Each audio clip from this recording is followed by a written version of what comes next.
जिंदाबाद जिंदाबाद। चौधरी ओम प्रकाश चौटाला जी जिंदाबाद जिंदाबाद जिंदाबाद। माननीय आकाश आनंद जी जिंदाबाद जिंदाबाद जिंदाबाद। भावी मुख्यमंत्री चौधरी अभय सिंह चौटाला जी जिंदाबाद जिंदाबाद जिंदाबाद। जोरदार तालियों से साथियों माननीय आकाश आनंद जी का आप वेलकम करें, जोरदार तालियों से वेलकम सर।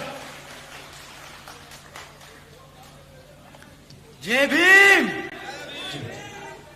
अरे थक गए सबके सब। साथियों, मैं जानता हूं आप सुबह से हम सबको सुनने के लिए बड़ी शांति पूर्वक से यहां पे इंतजार कर रहे हैं, परंतु आपके साथ साथ हमारे परम पूज्य, हमारे सभी बड़े नेता कई सदियों से सत्ता की इंतजार कर रहे हैं। तो साथियों, अपने सभी नेताओं के लिए, अपने सभी गुरुओं, संतों, महापुरुषों के लिए एक बार जोरदार जय भीम। जय भीम। साथियों, आज यहां मौजूद मेरी सभी माताएं, बहनें, बड़े बुजुर्ग, यहां आज इतनी बड़ी संख्या में शामिल हुए मेरे सभी युवा साथी, जिन्होंने अपने दिन में से इतना कीमती समय निकालकर हमें सुनने आए, तो आप सभी को मैं तहे दिल से धन्यवाद करता हूं। साथियों, आज इस विशाल कार्यकर्ता सम्मेलन को सफल बनाने के लिए जो हमारे बसपा और इनेलो के सभी छोटे बड़े पदाधिकारी एवं नेतागण और हमारे महत्वपूर्ण, हमारे मूवमेंट की जान, हमारे सभी कार्यकर्ताओं ने जिन्होंने इतनी मेहनत करी है, हमारे सभी मिशनरी गीतकारों ने, हमारे बीबीएफ के जवान साथियों ने इतनी मेहनत करी, आप सभी का भी मैं तहे दिल से धन्यवाद और आभार प्रकट करता हूं। साथियों, मैं अपनी बात आप लोगों के बीच में रखने से पहले हमारे सभी संतों, गुरुओं, महापुरुषों को, जिसमें खासकर महात्मा ज्योतिबा फूले, छत्रपति शाहू जी महाराज, नारायण गुरु, पेरियार रामास्वामी जी, बाबा साहब जी को नमन करता हूं। साथियों, मैं बहुजन समाज पार्टी की राष्ट्रीय अध्यक्ष व उत्तर प्रदेश की 4 बार मुख्यमंत्री एवं पूर्व सांसद आदरणीय बहन जी के नाम से लोकप्रिय बहन कुमारी मायावती जी को भी तहे दिल से आभार प्रकट करता हूं। साथियों, जिन्होंने अपनी पूरी जिंदगी बामसेफ, DS4 व बीएसपी के जन्मदाता एवं संस्थापक मान्यवर साहब श्री कांशी राम जी के बताए हुए रास्ते पर चलकर परम पूज्य बाबा साहब डॉक्टर भीमराव अंबेडकर जी के मानवतावादी व आत्मसम्मान एवं स्वाभिमान के मूवमेंट के कारवा को अपने आजीवन त्याग, तपस्या व कड़े संघर्ष से सींचा है, उसे एक राजनीतिक ऊर्जा दी है, शक्ति दी है, एक पहचान दी है, तथा उत्तर प्रदेश जैसे विशाल व महत्वपूर्ण राज्य में 4 बार अपनी बीएसपी पार्टी की नेतृत्व में सरकार बनाकर खासकर बहुजन समाज के लिए एक ऐसी मिसाल बन गई हैं, जिससे प्रेरणा लेकर करोड़ों लोग यहाँ हमारे हरियाणा में भी सामाजिक परिवर्तन व आर्थिक तरक्की की मिशनरी कार्य से जुड़ चुके हैं। इतना ही नहीं, बल्कि साथियों, मैं खुद भी उनके इस नेतृत्व से प्रभावित होकर बीएसपी मूवमेंट से जुड़ चुका हूं और उनके पद चिन्हों पर चलकर इस मिशनरी दायित्व, कर्तव्य व फर्ज को अपनी आखिरी सांस तक निभाने की पूरी कोशिश करता रहूंगा। साथियों, हमारे alliance partner Indian National Lokdal के संस्थापक व पूर्व deputy prime minister Shri Chaudhary Devilal ji को भी तहे दिल से नमन करता हूं। साथ ही इनेलो के राष्ट्रीय अध्यक्ष श्री ओम प्रकाश चौटाला जी और आज हम सब के बीच में मौजूद इनेलो के राष्ट्रीय महासचिव और हमारे गठबंधन की ओर से हरियाणा प्रदेश के मुख्यमंत्री जी के उम्मीदवार श्री अभय सिंह चौटाला जी का भी मैं तहे दिल से स्वागत और आभार प्रकट करता हूं। साथियों, आप लोगों के सामने विधानसभा आम चुनाव के मुद्दों को बीच में रखने से पहले मैं हाल ही में ऑनरेबल सुप्रीम कोर्ट के सब कास्ट कैटेगराइजेशन के जजमेंट के बारे में आप लोगों से बात करना चाहूंगा, जिसके संबंध में आदरणीय बहन कुमारी मायावती जी ने भी अभी कुछ दिन पहले ही प्रेस कॉन्फ्रेंस कर हम सबको उसके बारे में आगाह करने का काम किया। साथियों, वो जो जजमेंट दिया ऑनरेबल सुप्रीम कोर्ट ने वो 650 पन्नों का था, परंतु उसकी मूल भाषा मैं आपको बता दूं उसका मतलब क्या है। साथियों, उस जजमेंट के तहत अब राज्य की सरकारें SC/ST के अंतर्गत अपने राजनीतिक लाभ के लिए अपनी मर्जी से किसी भी SC/ST जाति को आरक्षण की सुविधा दे सकती है और अपनी ही मन मर्जी से उसको रिजर्वेशन की सूची से निकालकर, भले वो SC/ST हैं, बट उस SC/ST जाति को रिजर्वेशन के उससे निकालकर उनसे रिजर्वेशन छीनने का काम कर सकती है। साथियों, पहले मान्यवर साहब श्री कांशीराम जी ने और फिर आदरणीय बहन कुमारी मायावती जी ने हमें इसके बारे में कई बार आगाह किया है कि भाजपा और कांग्रेस हमारे SC/ST समाज के आरक्षण के खिलाफ है। वो हमसे हमारा आरक्षण छीनना चाहते हैं, क्योंकि वो नहीं चाहते कि हमारा समाज पढ़ लिख कर अपने पैरों पर खड़ा होकर एक आत्मसम्मान की जिंदगी जी सके।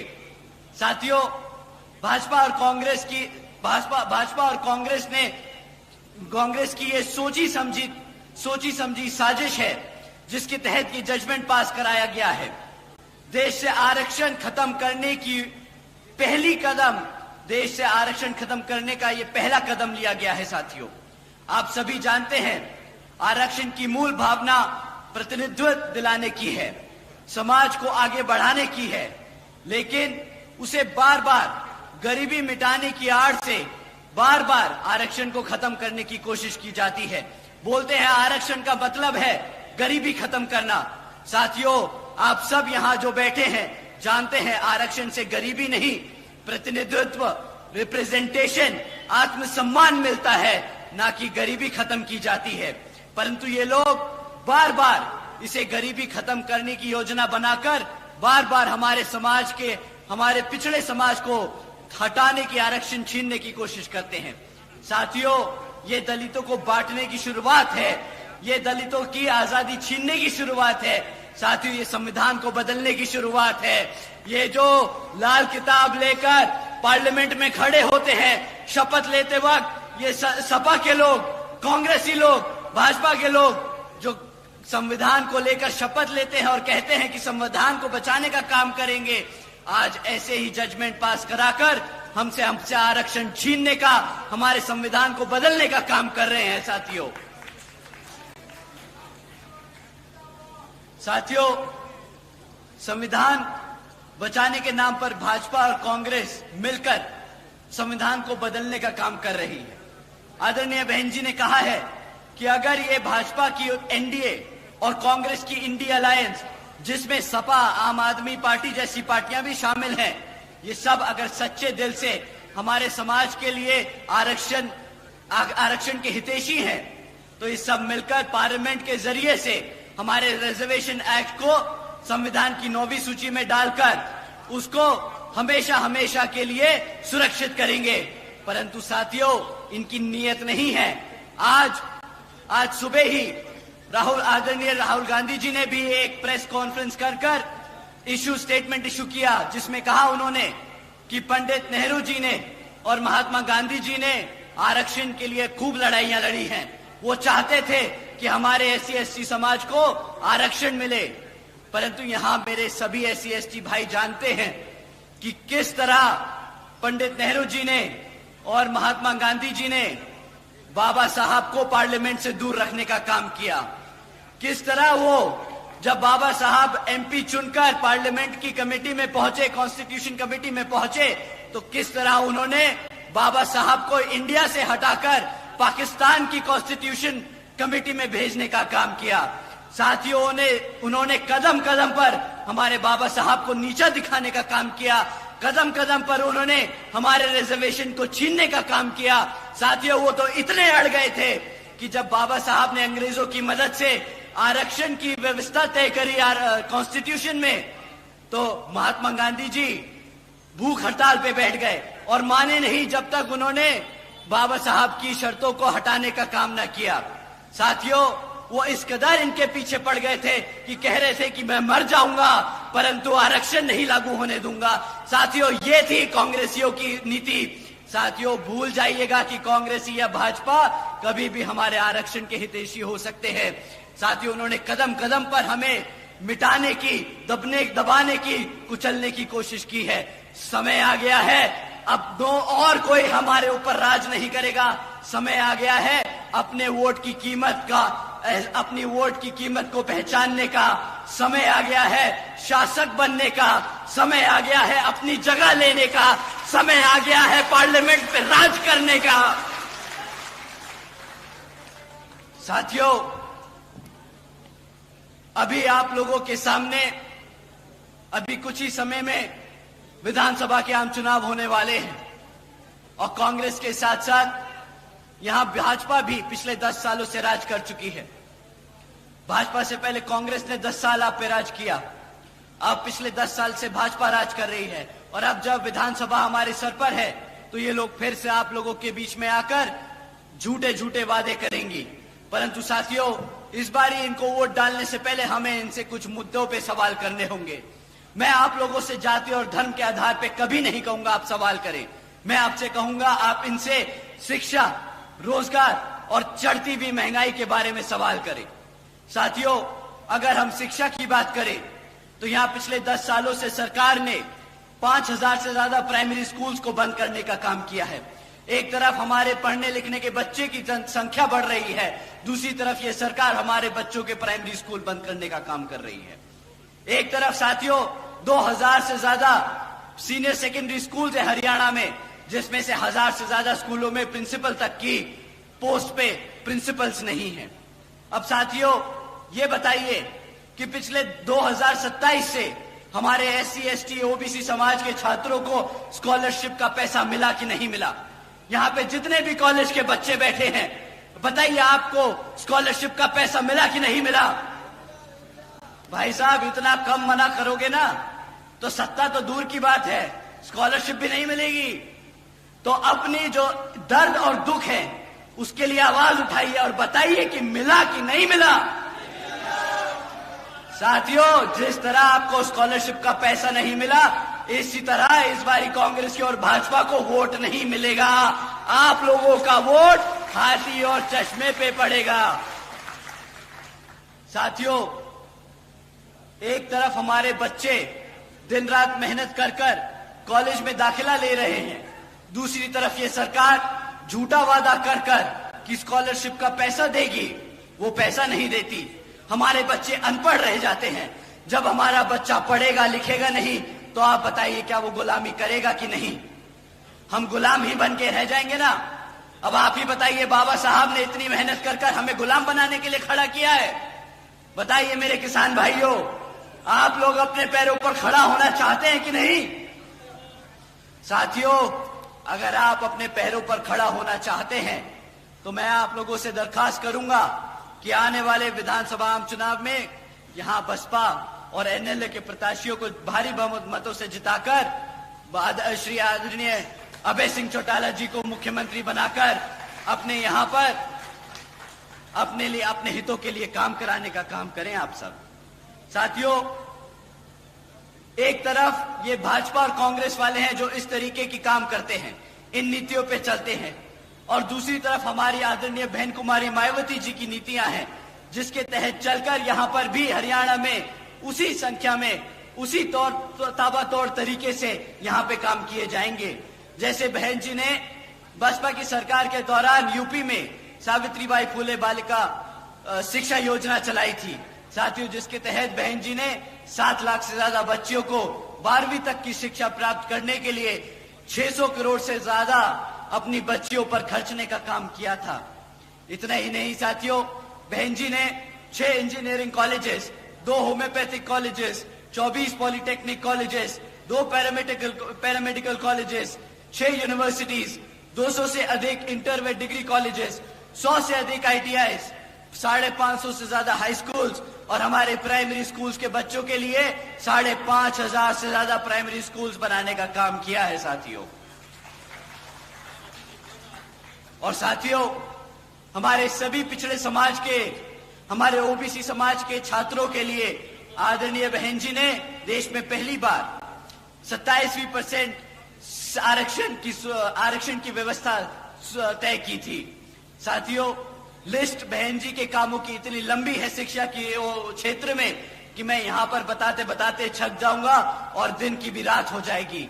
परंतु साथियों, आप लोगों से मैं दरखास्त करूंगा, आप लोग पूरा भरोसा जताए हमारे आदरणीय अभय सिंह चौटाला जी पे कि जिस तरह बहन जी ने वहां यूपी में काम किया, उसी तरह यहां पर आदरणीय अभय सिंह चौटाला जी भी आपके बच्चों की शिक्षा के लिए दिन रात एक कर आपके बच्चों को अपने पैरों पर खड़ा करने का काम करेंगे।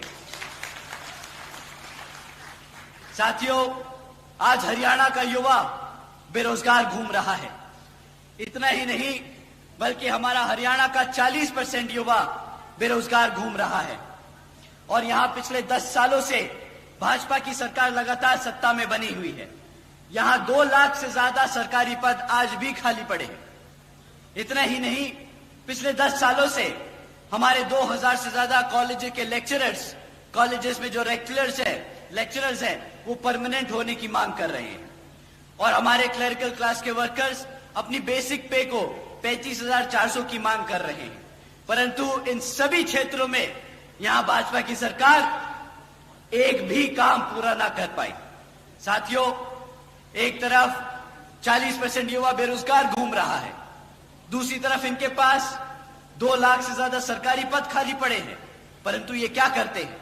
ये कौशल विकास निगम जैसी योजनाएं चलाकर हमारी पक्की नौकरियों को कच्ची नौकरियों बनाकर लोगों में बांटने का काम कर रहे हैं।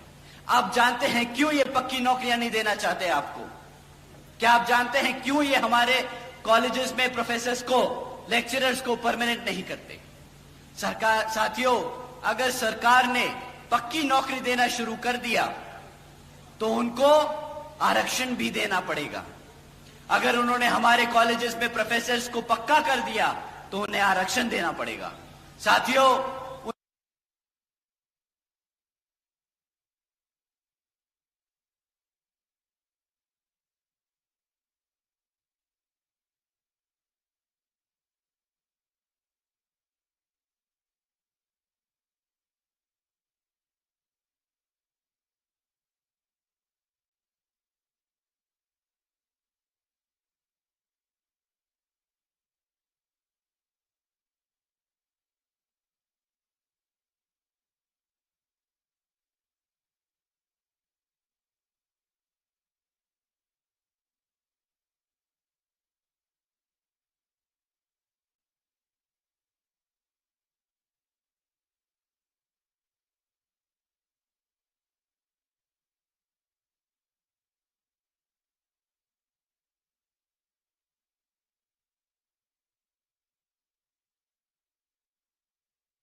वेजेस को 55 रुपए से बढ़ाकर 100 रुपए प्रतिदिन करने का काम किया था और अपने अन्य पिछड़े वर्गों के क्रीमी लेयर की वार्षिक आय को भी 3 लाख रुपए से बढ़ाकर 5 लाख रुपए करने का काम किया था। साथियों, इतना ही नहीं, हमारे किसान भाइयों को जानकर अच्छा लगेगा कि बहन जी के शासनकाल के दौरान आदरणीय बहन जी ने अपने गन्ना खरीदने के दामों को रातों रात दुगना कर दिया था और हमारे किसान भाइयों की आमदनी दुगनी कर दी थी, जैसा उन्होंने वादा किया था। साथियों, उसी तरह उसी मॉडल पे चलकर यहां पर भी हमारी सरकार जब आप लोग बनाएंगे तो हमारे किसान भाइयों की आमदनी दुगनी कर दी जाएगी। साथियों, तीसरा सबसे बड़ा मुद्दा महंगाई का। साथियों, ये लोग जब महंगाई की बात करते हैं तो आप लोगों से बोलते हैं कि जी आप हमसे मुफ्त में राशन ले लो, और बड़े गर्व और फख्र से बोलते हैं कि हमने 80 करोड़ जनता को मुफ्त में राशन देने का काम किया। साथियों, अब एक बात बताइए कि आपने महंगाई कम करने के लिए वोट डाला था या मुफ्त में राशन मांगने के लिए वोट डाला था? बताइए साथियों। महंगाई कम करने के लिए कहा था ना। यही लोग आप लोगों के बीच में गैस का सिलेंडर तान के घूम रहे थे ना कि गैस का सिलेंडर देखो 1000 रुपया पार 400 रुपया हो गया, 400 रुपया हो गया। अब इन्हीं के शासनकाल में क्या गैस का प्राइस 1000 रुपया पार कर चुका है कि नहीं? बताइए साथियों। परंतु अब ये 1000 रुपया इन्हें नहीं दिख रहा। अब इन्हें 1000 रुपया महंगा नहीं लगेगा। पता है क्यों साथियों? क्योंकि अब इन लोगों की आदत हो गई है जगह जगह विदेशों में घूमना। इनकी आदत हो गई है बड़े बड़े रेस्टोरेंट में बैठ के खाना खाना, होटलों में घूमना। इन लोगों को आपकी महंगाई से कोई लेना देना नहीं साथियों। परंतु साथियों, अगर ये लोग सिर्फ रोजगार देने वाला ही वादा पूरा कर देते, सिर्फ रोजगार देने वाला ही वादा पूरा कर देते, तो महंगाई तो हमारा किसान भाई अच्छे से जानता है, हमारा SC ST समाज अच्छे से जानता है। अगर कमाऊंगा भी तो घर भी चला लूंगा तो अपने पैरों से खड़ा हो जाऊंगा, जिंदगी में अपने आप आगे बढ़ने का रास्ता निकाल लूंगा। मुझे किसी सस्ती गैस का जरूरत नहीं, मुझे महंगाई से डरने की जरूरत नहीं। परंतु साथियों, ना इन्होंने महंगाई कम करने का काम किया, ना इन्होंने रोजगार देने का काम किया। साथियों, आप जानते हैं कि मुफ्त में राशन की कीमत क्या है आपके लिए? 1000-1200 रुपये से ज्यादा महीने का राशन नहीं मिलता किसी को मुफ्त में, और साल का अगर आप गणित लगाएं तो 12,000 रुपए से ज्यादा का राशन नहीं देगी ये सरकार। परंतु अगर आपके घर में से एक एक बच्चे को रोजगार मिल जाता तो कम से कम 20,000 रुपए महीने की वो आमदनी कमाता, साल की 2 लाख रुपए की आमदनी कमाता। पर ये भाजपा वाले घपलेबाज हैं, आपको 12,000 रुपए का राशन चिपकाकर आपसे 2 लाख रुपए चूना लगाते हैं। साथियों, मैं आप लोगों का और समय नहीं लूंगा। आपको मैंने शिक्षा के बारे में बताया कि ये किस तरह आप लोगों को कमजोर कर रहे हैं शिक्षा के क्षेत्र में। मैंने आपको बताया रोजगार के मामले में, मैंने आपको बताया महंगाई के बारे में। मैं आप लोगों का और समय जाया नहीं करूंगा। एक तरफ साथियों, मैं आपसे यही कहूंगा कि भाजपा और कांग्रेस आप लोगों को गुलाम बनाने का काम कर रही है, और दूसरी तरफ बसपा और इनेलो का गठबंधन की सरकार है जो आपके बच्चों को पढ़ा लिखा कर काबिल बनाकर एक समाज में आत्मसम्मान से जिंदगी देने का काम करना चाहती है। साथियों, इन्हीं कुछ जरूरी बातों के साथ ही अब मैं आप सभी से, खैर मेरी और वह खासकर आदरणीय बहन कुमारी मायावती जी की ये विशेष अपील है कि इस विधानसभा चुनाव में आप सभी लोग हर मोर्चे पे सावधान रहें। आपका वोट बहुत कीमती है। आपका कोई वोट खरीद ना पाए, आपका वोट कोई लूट ना पाए, आपका वोट कोई पढ़ने से रह ना जाए।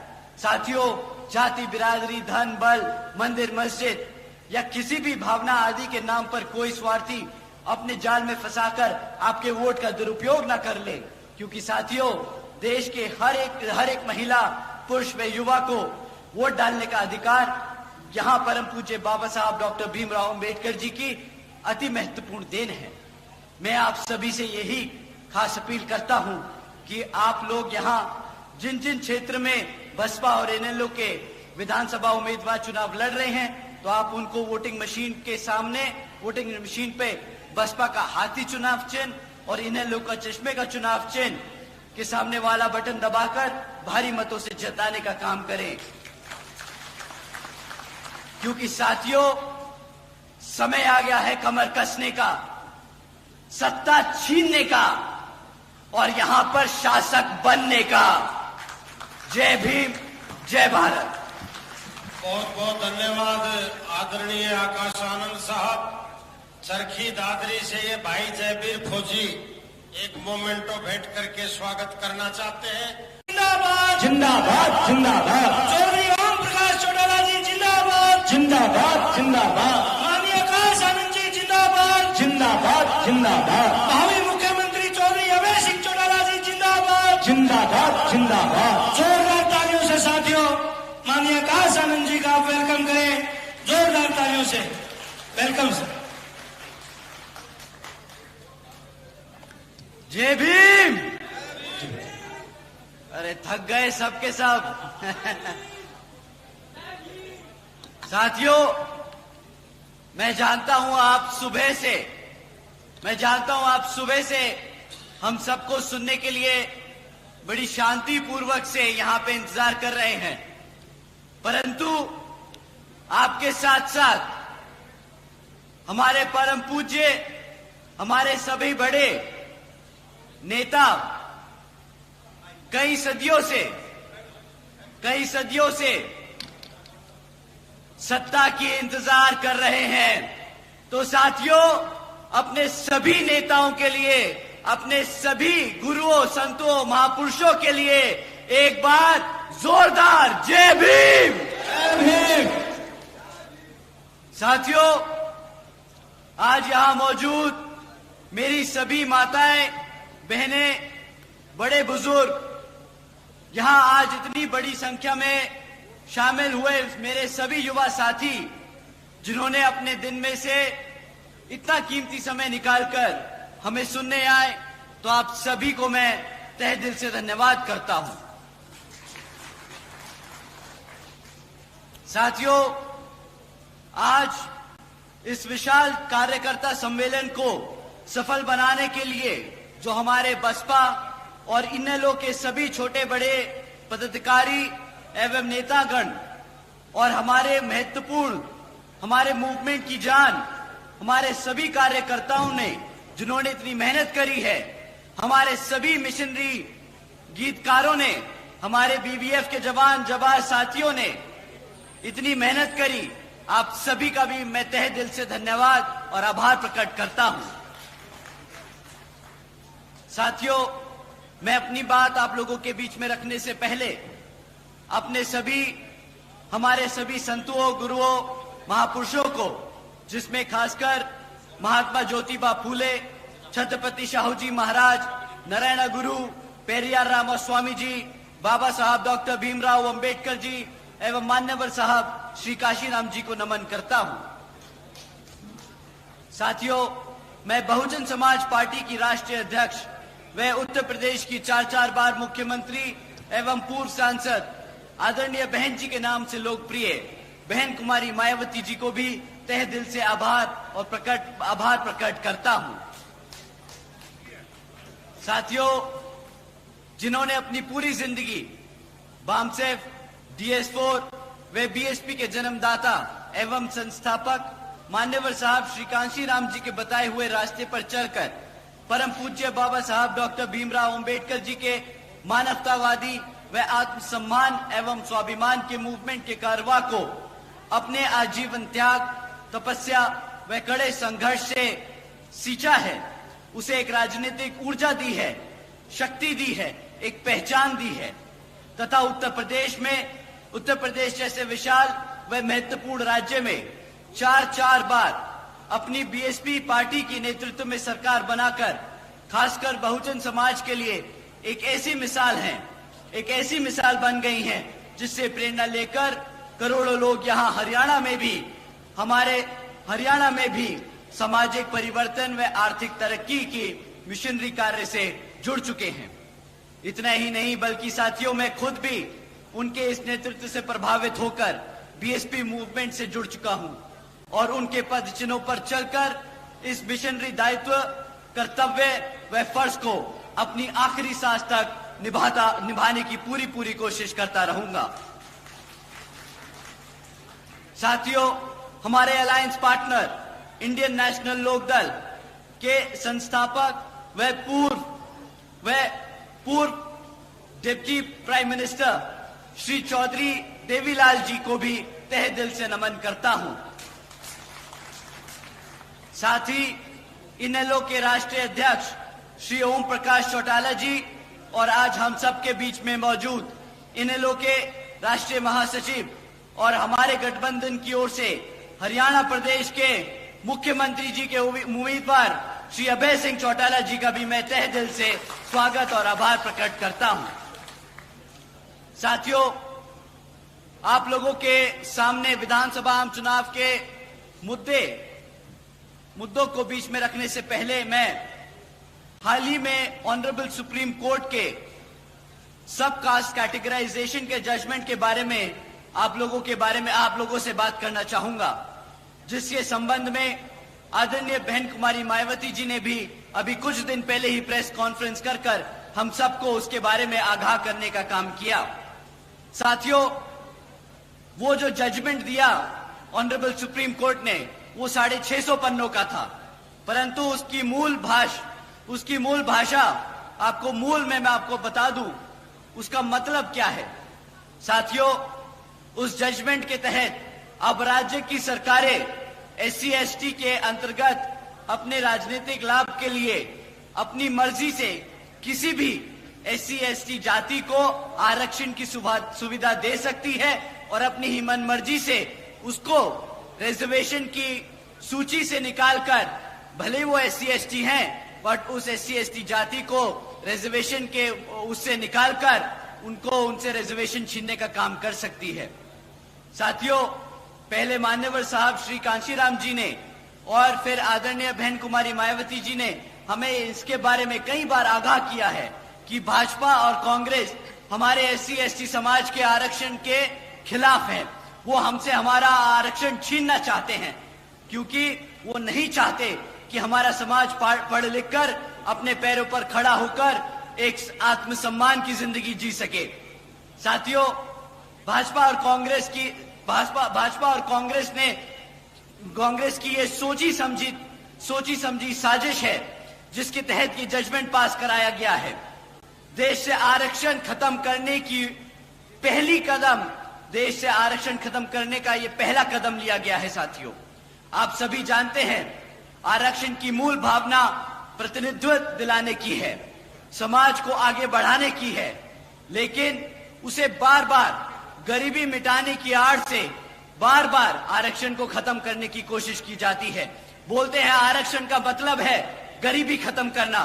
साथियों, आप सब यहाँ जो बैठे हैं जानते हैं आरक्षण से गरीबी नहीं, प्रतिनिधित्व, रिप्रेजेंटेशन, आत्मसम्मान मिलता है, ना कि गरीबी खत्म की जाती है।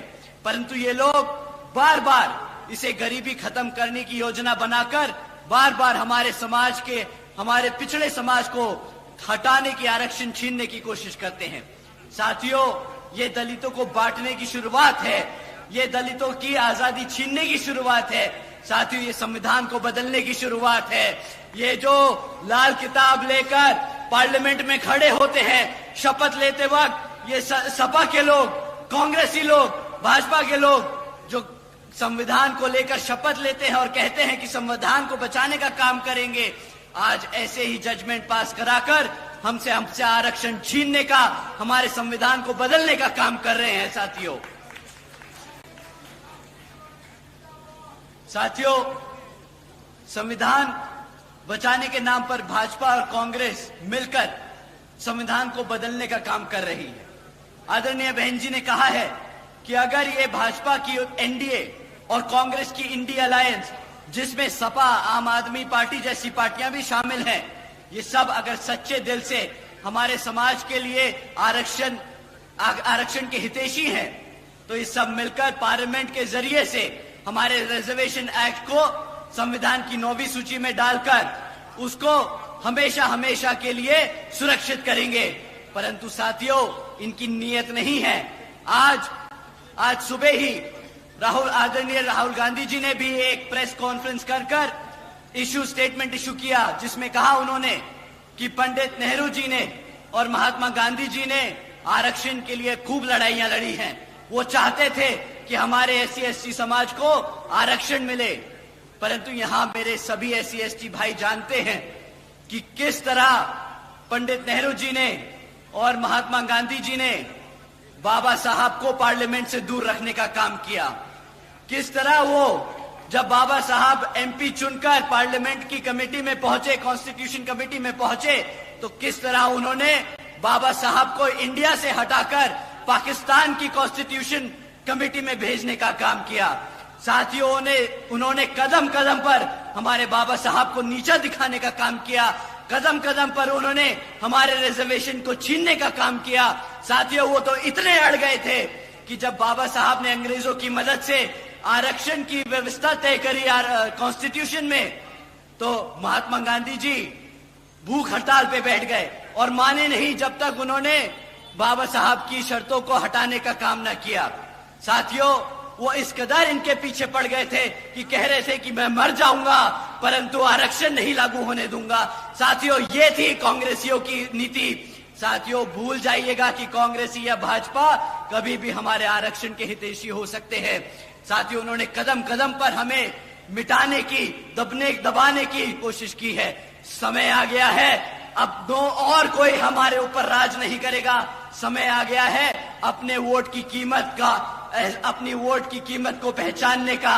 समय आ गया है शासक बनने का। समय आ गया है अपनी जगह लेने का। समय आ गया है पार्लियामेंट पे राज करने का। साथियों, अभी आप लोगों के सामने अभी कुछ ही समय में विधानसभा के आम चुनाव होने वाले हैं और कांग्रेस के साथ साथ यहां भाजपा भी पिछले 10 सालों से राज कर चुकी है। भाजपा से पहले कांग्रेस ने 10 साल आप पे राज किया।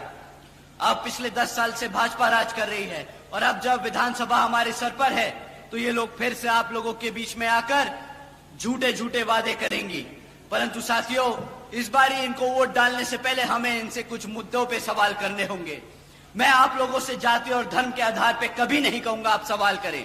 मैं आपसे कहूंगा आप इनसे शिक्षा, रोजगार और चढ़ती हुई महंगाई के बारे में सवाल करें। साथियों, अगर हम शिक्षा की बात करें तो यहां पिछले 10 सालों से सरकार ने 5000 से ज्यादा प्राइमरी स्कूल्स को बंद करने का काम किया है।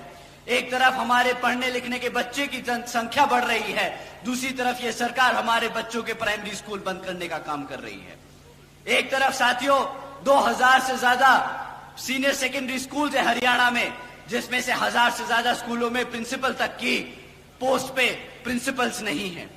अब साथियों, ये बताइए कि पिछले 2027 से हमारे SC, ST, OBC समाज के छात्रों को स्कॉलरशिप का पैसा मिला कि नहीं मिला? यहाँ पे जितने भी कॉलेज के बच्चे बैठे हैं, बताइए आपको स्कॉलरशिप का पैसा मिला कि नहीं मिला? भाई साहब, इतना कम मना करोगे ना तो सत्ता तो दूर की बात है, स्कॉलरशिप भी नहीं मिलेगी। तो अपनी जो दर्द और दुख है उसके लिए आवाज उठाइए और बताइए कि मिला कि नहीं मिला। साथियों, जिस तरह आपको स्कॉलरशिप का पैसा नहीं मिला, इसी तरह इस बारी कांग्रेस की और भाजपा को वोट नहीं मिलेगा। आप लोगों का वोट हाथी और चश्मे पे पड़ेगा। साथियों, एक तरफ हमारे बच्चे दिन रात मेहनत कर कर कॉलेज में दाखिला ले रहे हैं, दूसरी तरफ ये सरकार झूठा वादा कर कर कि स्कॉलरशिप का पैसा देगी, वो पैसा नहीं देती। हमारे बच्चे अनपढ़ रह जाते हैं। जब हमारा बच्चा पढ़ेगा लिखेगा नहीं तो आप बताइए क्या वो गुलामी करेगा कि नहीं? हम गुलाम ही बन के रह जाएंगे ना। अब आप ही बताइए, बाबा साहब ने इतनी मेहनत कर कर हमें गुलाम बनाने के लिए खड़ा किया है। बताइए मेरे किसान भाइयों, आप लोग अपने पैरों पर खड़ा होना चाहते हैं कि नहीं? साथियों, अगर आप अपने पैरों पर खड़ा होना चाहते हैं तो मैं आप लोगों से दरखास्त करूंगा कि आने वाले विधानसभा आम चुनाव में यहां बसपा और NLA के प्रत्याशियों को भारी बहुमतों से जिताकर श्री आदरणीय अभय सिंह चौटाला जी को मुख्यमंत्री बनाकर अपने यहां पर अपने लिए, अपने हितों के लिए काम कराने का काम करें आप सब। साथियों, एक तरफ ये भाजपा और कांग्रेस वाले हैं जो इस तरीके की काम करते हैं, इन नीतियों पे चलते हैं, और दूसरी तरफ हमारी आदरणीय बहन कुमारी मायावती जी की नीतियां हैं जिसके तहत चलकर यहां पर भी हरियाणा में उसी संख्या में, उसी ताबड़तोड़ तरीके से यहां पे काम किए जाएंगे। जैसे बहन जी ने बसपा की सरकार के दौरान यूपी में सावित्रीबाई फुले बालिका शिक्षा योजना चलाई थी साथियों, जिसके तहत बहन जी ने 7 लाख से ज्यादा बच्चियों को 12वीं तक की शिक्षा प्राप्त करने के लिए 600 करोड़ से ज्यादा अपनी बच्चियों पर खर्चने का काम किया था। इतना ही नहीं साथियों, बहन जी ने 6 engineering colleges, 2 homeopathic colleges, 24 polytechnic colleges, 2 paramedical colleges, 6 universities, 200 से अधिक इंटर व डिग्री कॉलेजेस, 100 से अधिक ITIs, 550 से ज्यादा हाई स्कूल्स और हमारे प्राइमरी स्कूल्स के बच्चों के लिए 5,500 से ज्यादा प्राइमरी स्कूल्स बनाने का काम किया है साथियों। बताते थक जाऊंगा और दिन की भी रात हो जाएगी, परंतु साथियों आप लोगों से मैं दरखास्त करूंगा, आप लोग पूरा भरोसा जताएं हमारे आदरणीय अभय सिंह चौटाला जी पे कि जिस तरह बहन जी ने वहां यूपी में काम किया, उसी तरह यहां पर आदरणीय अभय सिंह चौटाला जी भी आपके बच्चों की शिक्षा के लिए दिन रात एक कर आपके बच्चों को अपने पैरों पर खड़ा करने का काम करेंगे। साथियों आज हरियाणा का युवा बेरोजगार घूम रहा है। इतना ही नहीं बल्कि हमारा हरियाणा का 40% युवा बेरोजगार घूम रहा है और यहां पिछले 10 सालों से भाजपा की सरकार लगातार सत्ता में बनी हुई है। यहां 2 लाख से ज्यादा सरकारी पद आज भी खाली पड़े हैं। इतना ही नहीं पिछले 10 सालों से हमारे 2000 से ज्यादा कॉलेज के लेक्चरर्स, कॉलेजेस में जो लेक्चरर्स हैं वो परमानेंट होने की मांग कर रहे हैं और हमारे क्लरिकल क्लास के वर्कर्स अपनी बेसिक पे को 35,400 की मांग कर रहे हैं। परंतु इन सभी क्षेत्रों में यहां भाजपा की सरकार एक भी काम पूरा ना कर पाई। साथियों एक तरफ 40% युवा बेरोजगार घूम रहा है, दूसरी तरफ इनके पास 2 लाख से ज्यादा सरकारी पद खाली पड़े हैं, परंतु ये क्या करते हैं, ये कौशल विकास निगम जैसी योजनाएं चलाकर हमारी पक्की नौकरियों को कच्ची नौकरियों बनाकर लोगों में बांटने का काम कर रहे हैं। आप जानते हैं क्यों ये पक्की नौकरियां नहीं देना चाहते आपको? क्या आप जानते हैं क्यों ये हमारे कॉलेजेस में प्रोफेसर्स को, लेक्चरर्स को परमानेंट नहीं करते? सरकार साथियों अगर सरकार ने पक्की नौकरी देना शुरू कर दिया तो उनको आरक्षण भी देना पड़ेगा। अगर उन्होंने हमारे कॉलेजेस में प्रोफेसर्स को पक्का कर दिया तो उन्हें आरक्षण देना पड़ेगा। साथियों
वेजेस को 55 रुपए से बढ़ाकर 100 रुपए प्रतिदिन करने का काम किया था और अपने अन्य पिछड़े वर्गों के क्रीमी लेयर की वार्षिक आय को भी 3 लाख रुपए से बढ़ाकर 5 लाख रुपए करने का काम किया था।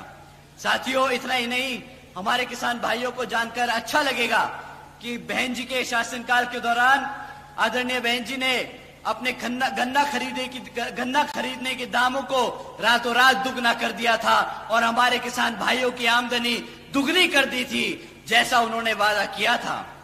साथियों उसी तरह उसी मॉडल पे चलकर यहां पर भी हमारी सरकार जब आप लोग बनाएंगे तो हमारे किसान भाइयों की आमदनी दुगनी कर दी जाएगी। साथियों तीसरा सबसे बड़ा मुद्दा महंगाई का।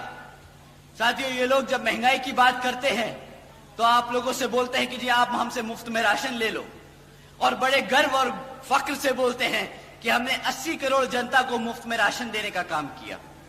साथियों अब एक बात बताइए कि आपने महंगाई कम करने के लिए वोट डाला था या मुफ्त में राशन मांगने के लिए वोट डाला था? बताइए साथियों। महंगाई कम करने के लिए कहा था ना, यही लोग आप लोगों के बीच में गैस का सिलेंडर तान के घूम रहे थे ना कि गैस का सिलेंडर देखो 1000 रुपया पार 400 रुपया हो गया, 400 रुपया हो गया। अब इन्हीं के शासनकाल में क्या गैस का प्राइस 1000 रुपया पार कर चुका है कि नहीं, बताइए साथियों। परंतु अब ये 1000 रुपया इन्हें नहीं दिख रहा, अब इन्हें 1000 रुपया महंगा नहीं लगेगा। पता है क्यों साथियों? क्योंकि अब इन लोगों की आदत हो गई है जगह जगह विदेशों में घूमना, इनकी आदत हो गई है बड़े बड़े रेस्टोरेंट में बैठ के खाना खाना, होटलों में घूमना। इन लोगों को आपकी महंगाई से कोई लेना देना नहीं साथियों। परंतु साथियों, अगर ये लोग सिर्फ रोजगार देने वाला ही वादा पूरा कर देते, सिर्फ रोजगार देने वाला ही वादा पूरा कर देते, तो महंगाई तो हमारा किसान भाई अच्छे से जानता है, हमारा SC ST समाज अच्छे से जानता है। अगर कमाऊंगा भी तो घर भी चला लूंगा, घर भी चला लूंगा तो अपने पैरों से खड़ा हो जाऊंगा, जिंदगी में अपने आप आगे बढ़ने का रास्ता निकाल लूंगा। मुझे किसी सस्ती गैस का जरूरत नहीं, मुझे महंगाई से डरने की जरूरत नहीं। परंतु साथियों, ना इन्होंने महंगाई कम करने का काम किया, ना इन्होंने रोजगार देने का काम किया। साथियों, आप जानते हैं कि मुफ्त में राशन की कीमत क्या है आपके लिए? 1000-1200 रुपये से ज्यादा महीने का राशन नहीं मिलता किसी को मुफ्त में, और साल का अगर आप गणित लगाएं तो 12,000 रुपए से ज्यादा का राशन नहीं देगी ये सरकार। परंतु अगर आपके घर में से एक एक बच्चे को रोजगार मिल जाता तो कम से कम 20,000 रुपए महीने की वो आमदनी कमाता, साल की 2 लाख रुपए की आमदनी कमाता। पर ये भाजपा वाले घपलेबाज हैं, आपको 12,000 रुपए का राशन चिपकाकर आपसे 2 लाख रुपए चूना लगाते हैं। साथियों, मैं आप लोगों का और समय नहीं लूंगा। आपको मैंने शिक्षा के बारे में बताया कि ये किस तरह आप लोगों को कमजोर कर रहे हैं शिक्षा के क्षेत्र में। मैंने आपको बताया रोजगार के मामले में, मैंने आपको बताया महंगाई के बारे में। मैं आप लोगों का और समय जाया नहीं करूंगा। एक तरफ साथियों, मैं आपसे यही कहूंगा कि भाजपा और कांग्रेस आप लोगों को गुलाम बनाने का काम कर रही है, और दूसरी तरफ बसपा और इनेलो का गठबंधन की सरकार है जो आपके बच्चों को पढ़ा लिखा कर काबिल बनाकर एक समाज में आत्मसम्मान से जिंदगी देने का काम करना चाहती है। साथियों, इन्हीं को जरूरी बातों के साथ ही अब मैं आप सभी से, खैर मेरी और वह खासकर आदरणीय बहन कुमारी मायावती जी की ये विशेष अपील है कि इस विधानसभा चुनाव में आप सभी लोग हर मोर्चे पे सावधान रहें। आपका वोट बहुत कीमती है, आपका कोई वोट खरीद ना पाए, आपका वोट कोई लूट ना पाए, आपका वोट कोई पढ़ने से रह ना जाए। साथियों, जाति बिरादरी धन बल मंदिर मस्जिद या किसी भी भावना आदि के नाम पर कोई स्वार्थी अपने जाल में फंसाकर आपके वोट का दुरुपयोग ना। सामने वोटिंग मशीन पे बसपा का हाथी चुनाव चिन्ह और इन्हें लोग का चश्मे का चुनाव चिन्ह के सामने वाला बटन दबाकर भारी मतों से जताने का काम करें, क्योंकि साथियों समय आ गया है कमर कसने का, सत्ता छीनने का और यहां पर शासक बनने का। जय भीम, जय भारत। बहुत बहुत धन्यवाद आदरणीय आकाश आनंद साहब। चरखी दादरी से ये भाई जयबीर फौजी एक मोमेंटो भेंट करके स्वागत करना चाहते हैं।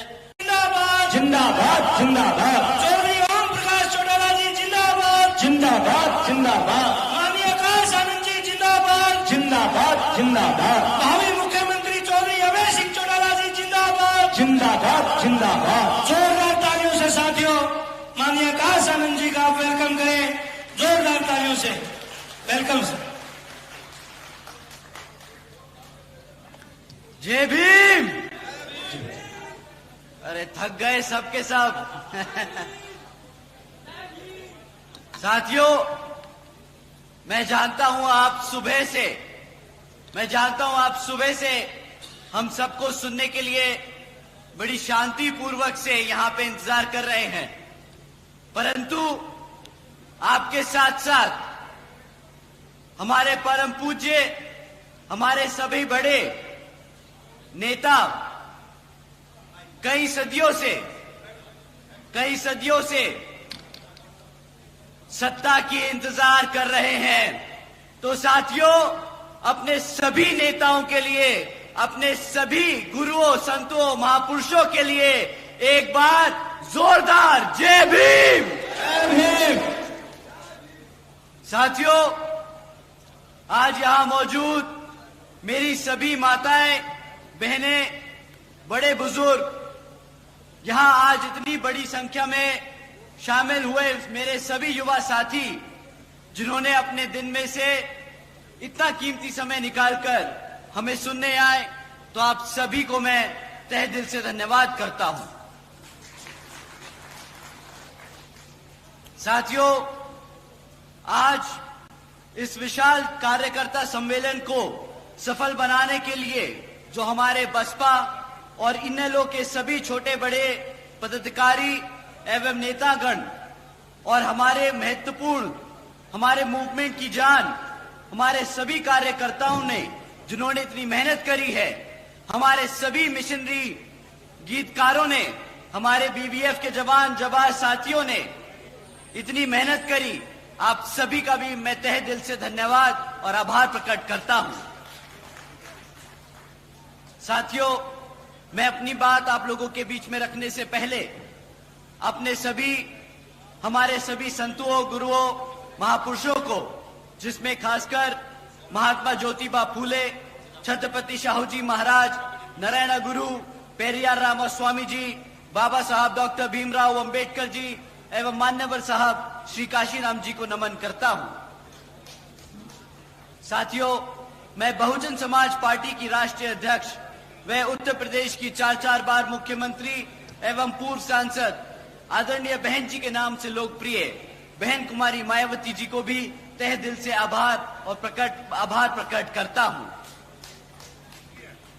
साथियों, जिन्होंने अपनी पूरी जिंदगी बामसेफ, DS4 व बीएसपी के जन्मदाता एवं संस्थापक मान्यवर साहब श्री कांशीराम जी के बताए हुए रास्ते पर चलकर परम पूज्य बाबा साहब डॉक्टर भीमराव अंबेडकर जी के मानवतावादी व आत्मसम्मान एवं स्वाभिमान के मूवमेंट के कारवा को अपने आजीवन त्याग, तपस्या व कड़े संघर्ष से सींचा है, उसे एक राजनीतिक ऊर्जा दी है, शक्ति दी है, एक पहचान दी है तथा उत्तर प्रदेश जैसे विशाल व महत्वपूर्ण राज्य में 4 बार अपनी बीएसपी पार्टी की नेतृत्व में सरकार बनाकर खासकर बहुजन समाज के लिए एक ऐसी मिसाल बन गई हैं, जिससे प्रेरणा लेकर करोड़ों लोग यहाँ हमारे हरियाणा में भी सामाजिक परिवर्तन व आर्थिक तरक्की की मिशनरी कार्य से जुड़ चुके हैं। इतना ही नहीं बल्कि साथियों, मैं खुद भी उनके इस नेतृत्व से प्रभावित होकर बीएसपी मूवमेंट से जुड़ चुका हूं और उनके पद चिन्हों पर चलकर इस मिशनरी दायित्व, कर्तव्य व फर्ज को अपनी आखिरी सांस तक निभाने की पूरी कोशिश करता रहूंगा।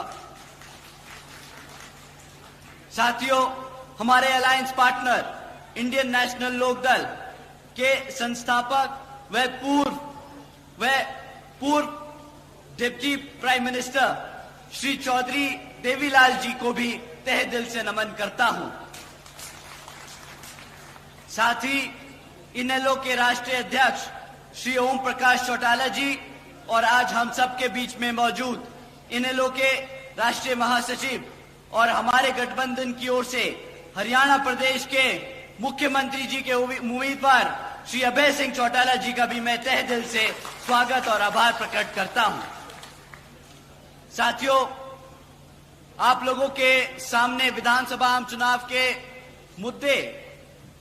मुद्दों को बीच में रखने से पहले मैं हाल ही में ऑनरेबल सुप्रीम कोर्ट के सब कास्ट कैटेगराइजेशन के जजमेंट के बारे में आप लोगों से बात करना चाहूंगा, जिसके संबंध में आदरणीय बहन कुमारी मायावती जी ने भी अभी कुछ दिन पहले ही प्रेस कॉन्फ्रेंस कर हम सबको उसके बारे में आगाह करने का काम किया।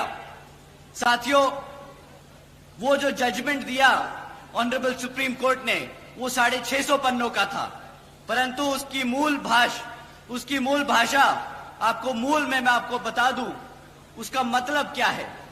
साथियों, उस जजमेंट के तहत अब राज्य की सरकारें SC/ST के अंतर्गत अपने राजनीतिक लाभ के लिए अपनी मर्जी से किसी भी SC ST जाति को आरक्षण की सुविधा दे सकती है और अपनी ही मन मर्जी से उसको रिजर्वेशन की सूची से निकालकर, भले वो SC ST हैं, बट उस SC ST जाति को रिजर्वेशन के उससे निकालकर उनको उनसे रिजर्वेशन छीनने का काम कर सकती है।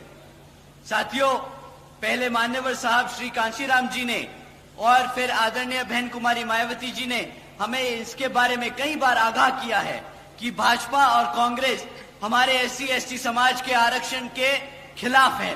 वो हमसे हमारा आरक्षण छीनना चाहते हैं, क्योंकि वो नहीं चाहते कि हमारा समाज पढ़ लिख कर अपने पैरों पर खड़ा होकर एक आत्मसम्मान की जिंदगी जी सके। साथियों, भाजपा और कांग्रेस ने कांग्रेस की ये सोची समझी साजिश है, जिसके तहत ये जजमेंट पास कराया गया है। देश से आरक्षण खत्म करने की देश से आरक्षण खत्म करने का ये पहला कदम लिया गया है। साथियों, आप सभी जानते हैं, आरक्षण की मूल भावना प्रतिनिधित्व दिलाने की है, समाज को आगे बढ़ाने की है, लेकिन उसे बार बार गरीबी मिटाने की आड़ से बार बार आरक्षण को खत्म करने की कोशिश की जाती है। बोलते हैं आरक्षण का मतलब है गरीबी खत्म करना। साथियों, आप सब यहाँ जो बैठे हैं जानते हैं आरक्षण से गरीबी नहीं, प्रतिनिधित्व, रिप्रेजेंटेशन, आत्मसम्मान मिलता है, ना कि गरीबी खत्म की जाती है। परंतु ये लोग बार बार इसे गरीबी खत्म करने की योजना बनाकर बार बार हमारे पिछड़े समाज को हटाने की, आरक्षण छीनने की कोशिश करते हैं। साथियों, ये दलितों को बांटने की शुरुआत है, ये दलितों की आजादी छीनने की शुरुआत है। साथियों, ये संविधान को बदलने की शुरुआत है। ये जो लाल किताब लेकर पार्लियामेंट में खड़े होते हैं शपथ लेते वक्त, ये सपा के लोग, कांग्रेसी लोग, भाजपा के लोग जो संविधान को लेकर शपथ लेते हैं और कहते हैं कि संविधान को बचाने का काम करेंगे, आज ऐसे ही जजमेंट पास कराकर हमसे आरक्षण छीनने का, हमारे संविधान को बदलने का काम कर रहे हैं। साथियों, संविधान बचाने के नाम पर भाजपा और कांग्रेस मिलकर संविधान को बदलने का काम कर रही है। आदरणीय बहन जी ने कहा है कि अगर ये भाजपा की NDA और कांग्रेस की इंडिया अलायंस, जिसमें सपा, आम आदमी पार्टी जैसी पार्टियां भी शामिल हैं, ये सब अगर सच्चे दिल से हमारे समाज के लिए आरक्षण के हितैषी हैं, तो ये सब मिलकर पार्लियामेंट के जरिए से हमारे रिजर्वेशन एक्ट को संविधान की 9वीं सूची में डालकर उसको हमेशा हमेशा के लिए सुरक्षित करेंगे। परंतु साथियों, इनकी नीयत नहीं है। आज सुबह ही आदरणीय राहुल गांधी जी ने भी एक प्रेस कॉन्फ्रेंस कर स्टेटमेंट इशू किया, जिसमें कहा उन्होंने कि पंडित नेहरू जी ने और महात्मा गांधी जी ने आरक्षण के लिए खूब लड़ाइयां लड़ी हैं। वो चाहते थे कि हमारे SC ST समाज को आरक्षण मिले, परंतु यहां मेरे सभी SC ST भाई जानते हैं कि किस तरह पंडित नेहरू जी ने और महात्मा गांधी जी ने बाबा साहब को पार्लियामेंट से दूर रखने का काम किया। किस तरह वो जब बाबा साहब MP चुनकर पार्लियामेंट की कमेटी में पहुंचे, कॉन्स्टिट्यूशन कमेटी में पहुंचे, तो किस तरह उन्होंने बाबा साहब को इंडिया से हटाकर पाकिस्तान की कॉन्स्टिट्यूशन कमेटी में भेजने का काम किया। साथियों, उन्होंने कदम कदम पर हमारे बाबा साहब को नीचा दिखाने का काम किया, कदम कदम पर उन्होंने हमारे रिजर्वेशन को छीनने का काम किया।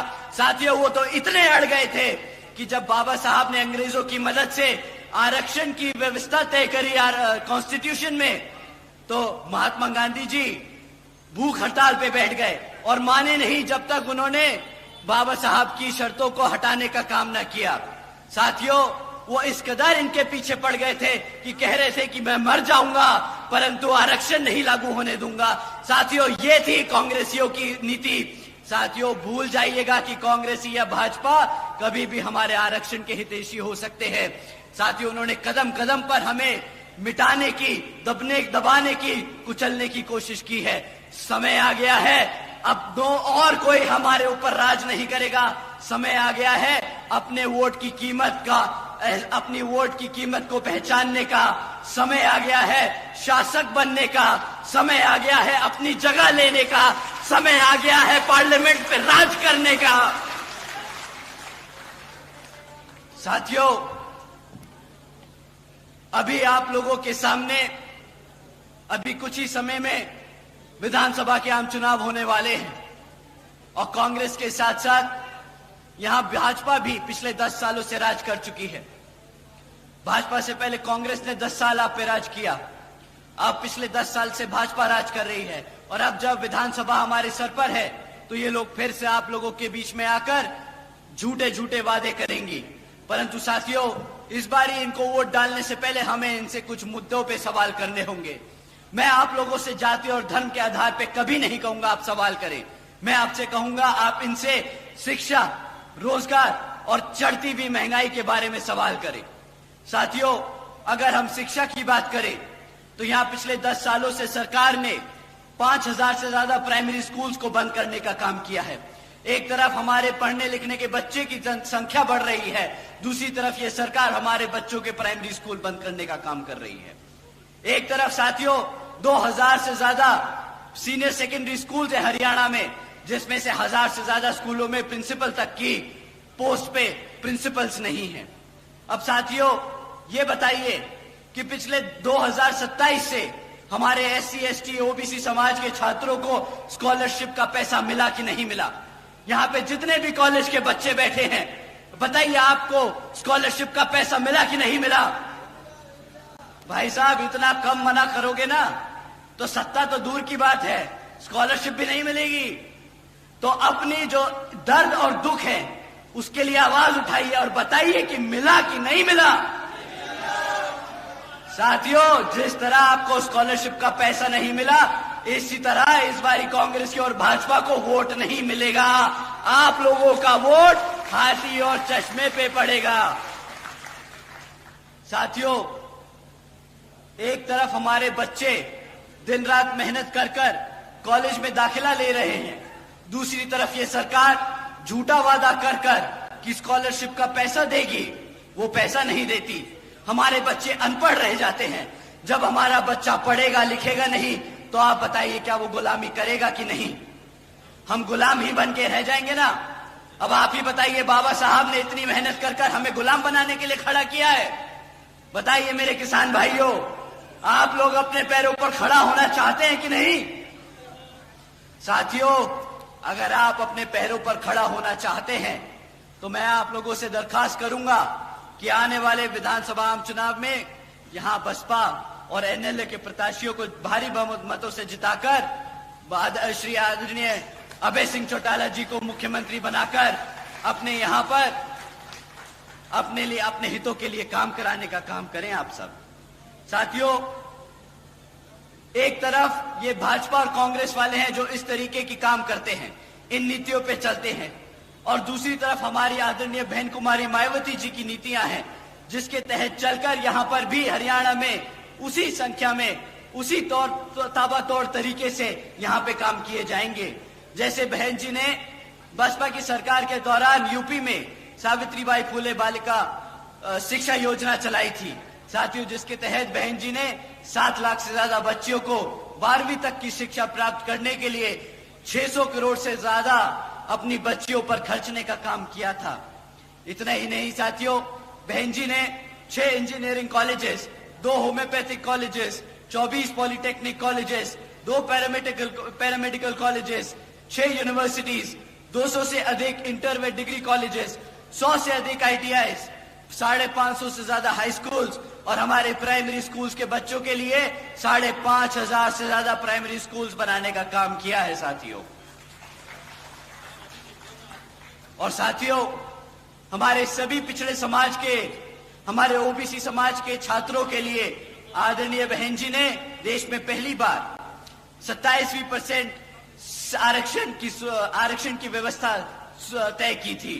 साथियों, लिस्ट बहन जी के कामों की इतनी लंबी है शिक्षा की क्षेत्र में कि मैं यहां पर बताते बताते थक जाऊंगा और दिन की भी रात हो जाएगी।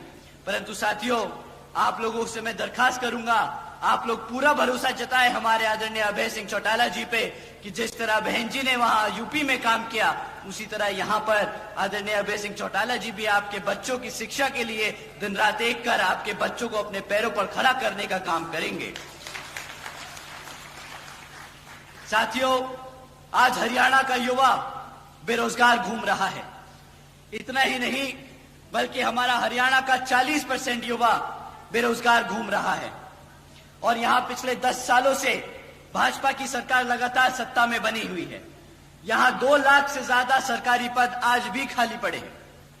इतना ही नहीं, पिछले 10 सालों से हमारे 2000 से ज्यादा कॉलेज के लेक्चरर्स, कॉलेजेस में जो लेक्चरर्स हैं वो परमानेंट होने की मांग कर रहे हैं।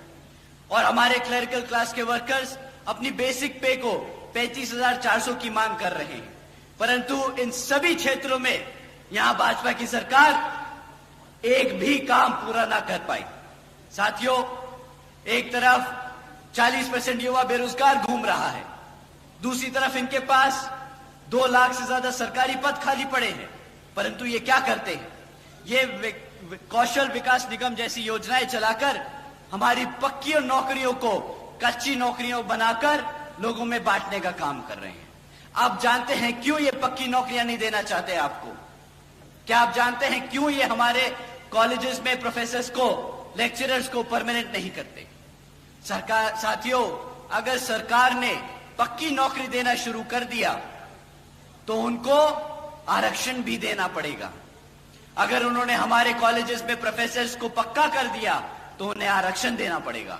साथियों,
वेजेस को 55 रुपए से बढ़ाकर 100 रुपए प्रतिदिन करने का काम किया था और अपने अन्य पिछड़े वर्गों के क्रीमी लेयर की वार्षिक आय को भी 3 लाख रुपए से बढ़ाकर 5 लाख रुपए करने का काम किया था।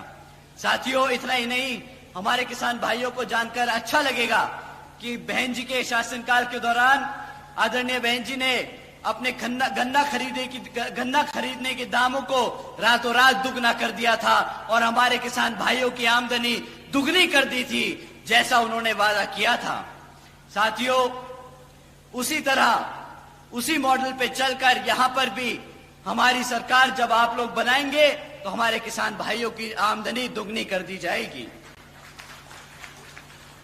साथियों, तीसरा सबसे बड़ा मुद्दा महंगाई का। साथियों, ये लोग जब महंगाई की बात करते हैं तो आप लोगों से बोलते हैं कि जी आप हमसे मुफ्त में राशन ले लो, और बड़े गर्व और फख्र से बोलते हैं कि हमने 80 करोड़ जनता को मुफ्त में राशन देने का काम किया। साथियों, अब एक बात बताइए कि आपने महंगाई कम करने के लिए वोट डाला था या मुफ्त में राशन मांगने के लिए वोट डाला था? बताइए साथियों, महंगाई कम करने के लिए कहा था ना। यही लोग आप लोगों के बीच में गैस का सिलेंडर तान के घूम रहे थे ना कि गैस का सिलेंडर देखो 1000 रुपया पार 400 रुपया हो गया, 400 रुपया हो गया।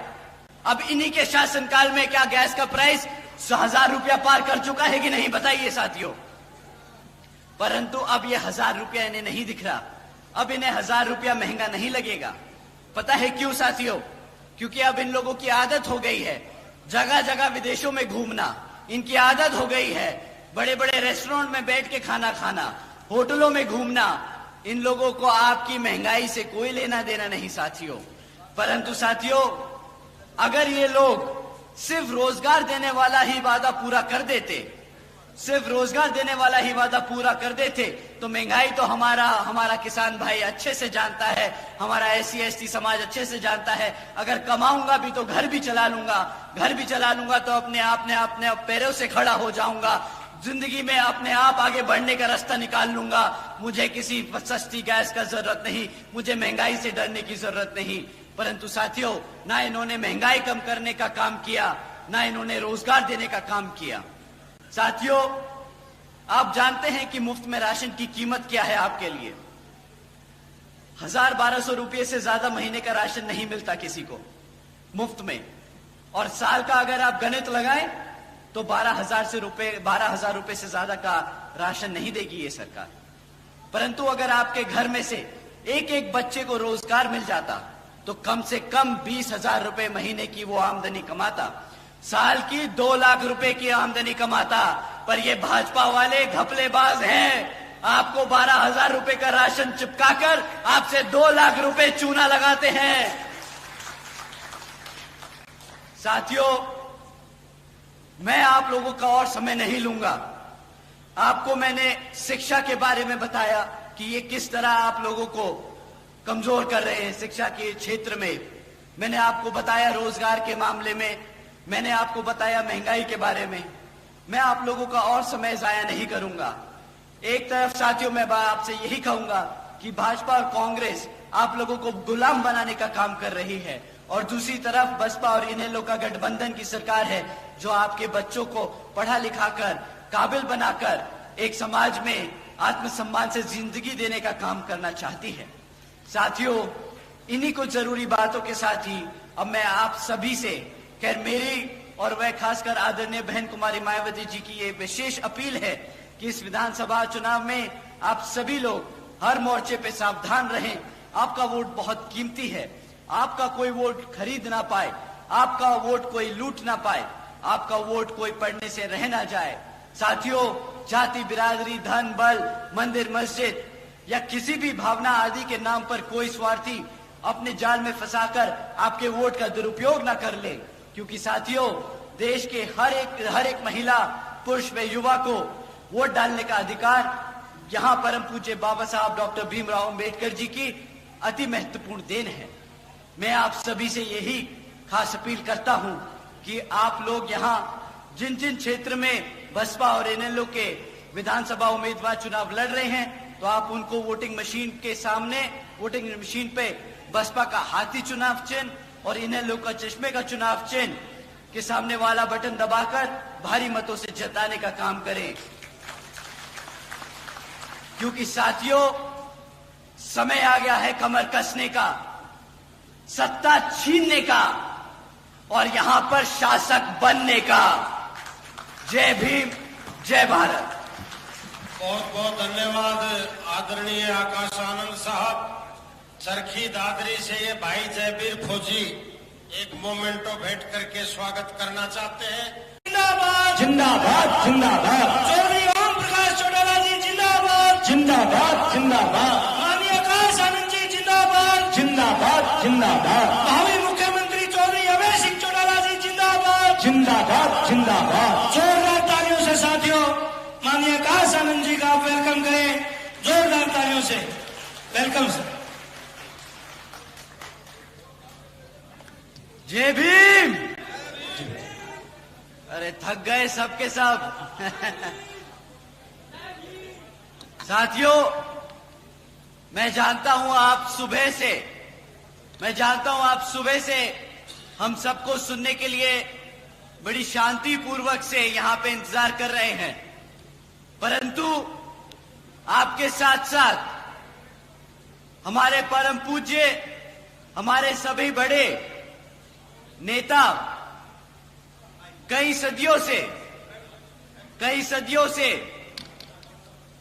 सत्ता की इंतजार कर रहे हैं। तो साथियों, अपने सभी नेताओं के लिए, अपने सभी गुरुओं, संतों, महापुरुषों के लिए एक बार जोरदार जय भीम। जय भीम। साथियों, आज यहां मौजूद मेरी सभी माताएं, बहनें, बड़े बुजुर्ग, यहां आज इतनी बड़ी संख्या में शामिल हुए मेरे सभी युवा साथी, जिन्होंने अपने दिन में से इतना कीमती समय निकालकर हमें सुनने आए, तो आप सभी को मैं तहे दिल से धन्यवाद करता हूं। साथियों, आज इस विशाल कार्यकर्ता सम्मेलन को सफल बनाने के लिए जो हमारे बसपा और इनेलो के सभी छोटे बड़े पदाधिकारी एवं नेतागण और हमारे महत्वपूर्ण हमारे मूवमेंट की जान हमारे सभी कार्यकर्ताओं ने जिन्होंने इतनी मेहनत करी है, हमारे सभी मिशनरी गीतकारों ने, हमारे बीबीएफ के जवान साथियों ने इतनी मेहनत करी, आप सभी का भी मैं तहे दिल से धन्यवाद और आभार प्रकट करता हूं।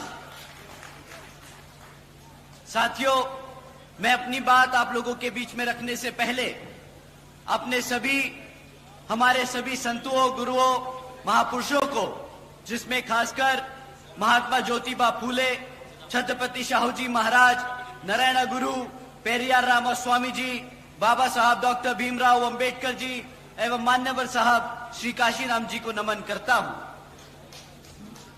साथियों, मैं बहुजन समाज पार्टी की राष्ट्रीय अध्यक्ष व उत्तर प्रदेश की 4 बार मुख्यमंत्री एवं पूर्व सांसद आदरणीय बहन जी के नाम से लोकप्रिय बहन कुमारी मायावती जी को भी तहे दिल से आभार प्रकट करता हूं।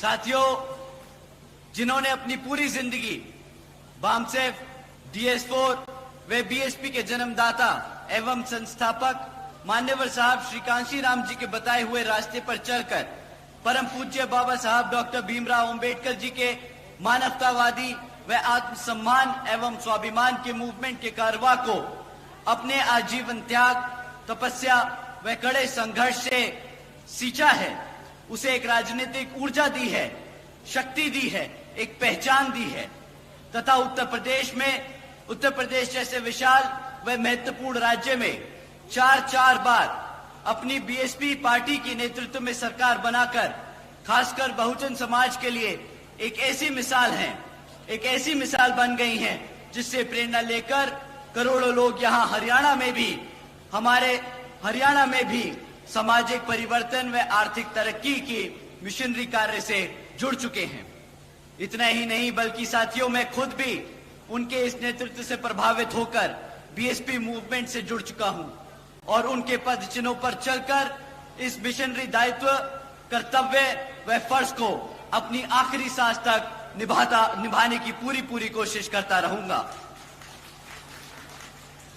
साथियों, हमारे alliance partner Indian National Lokdal के संस्थापक व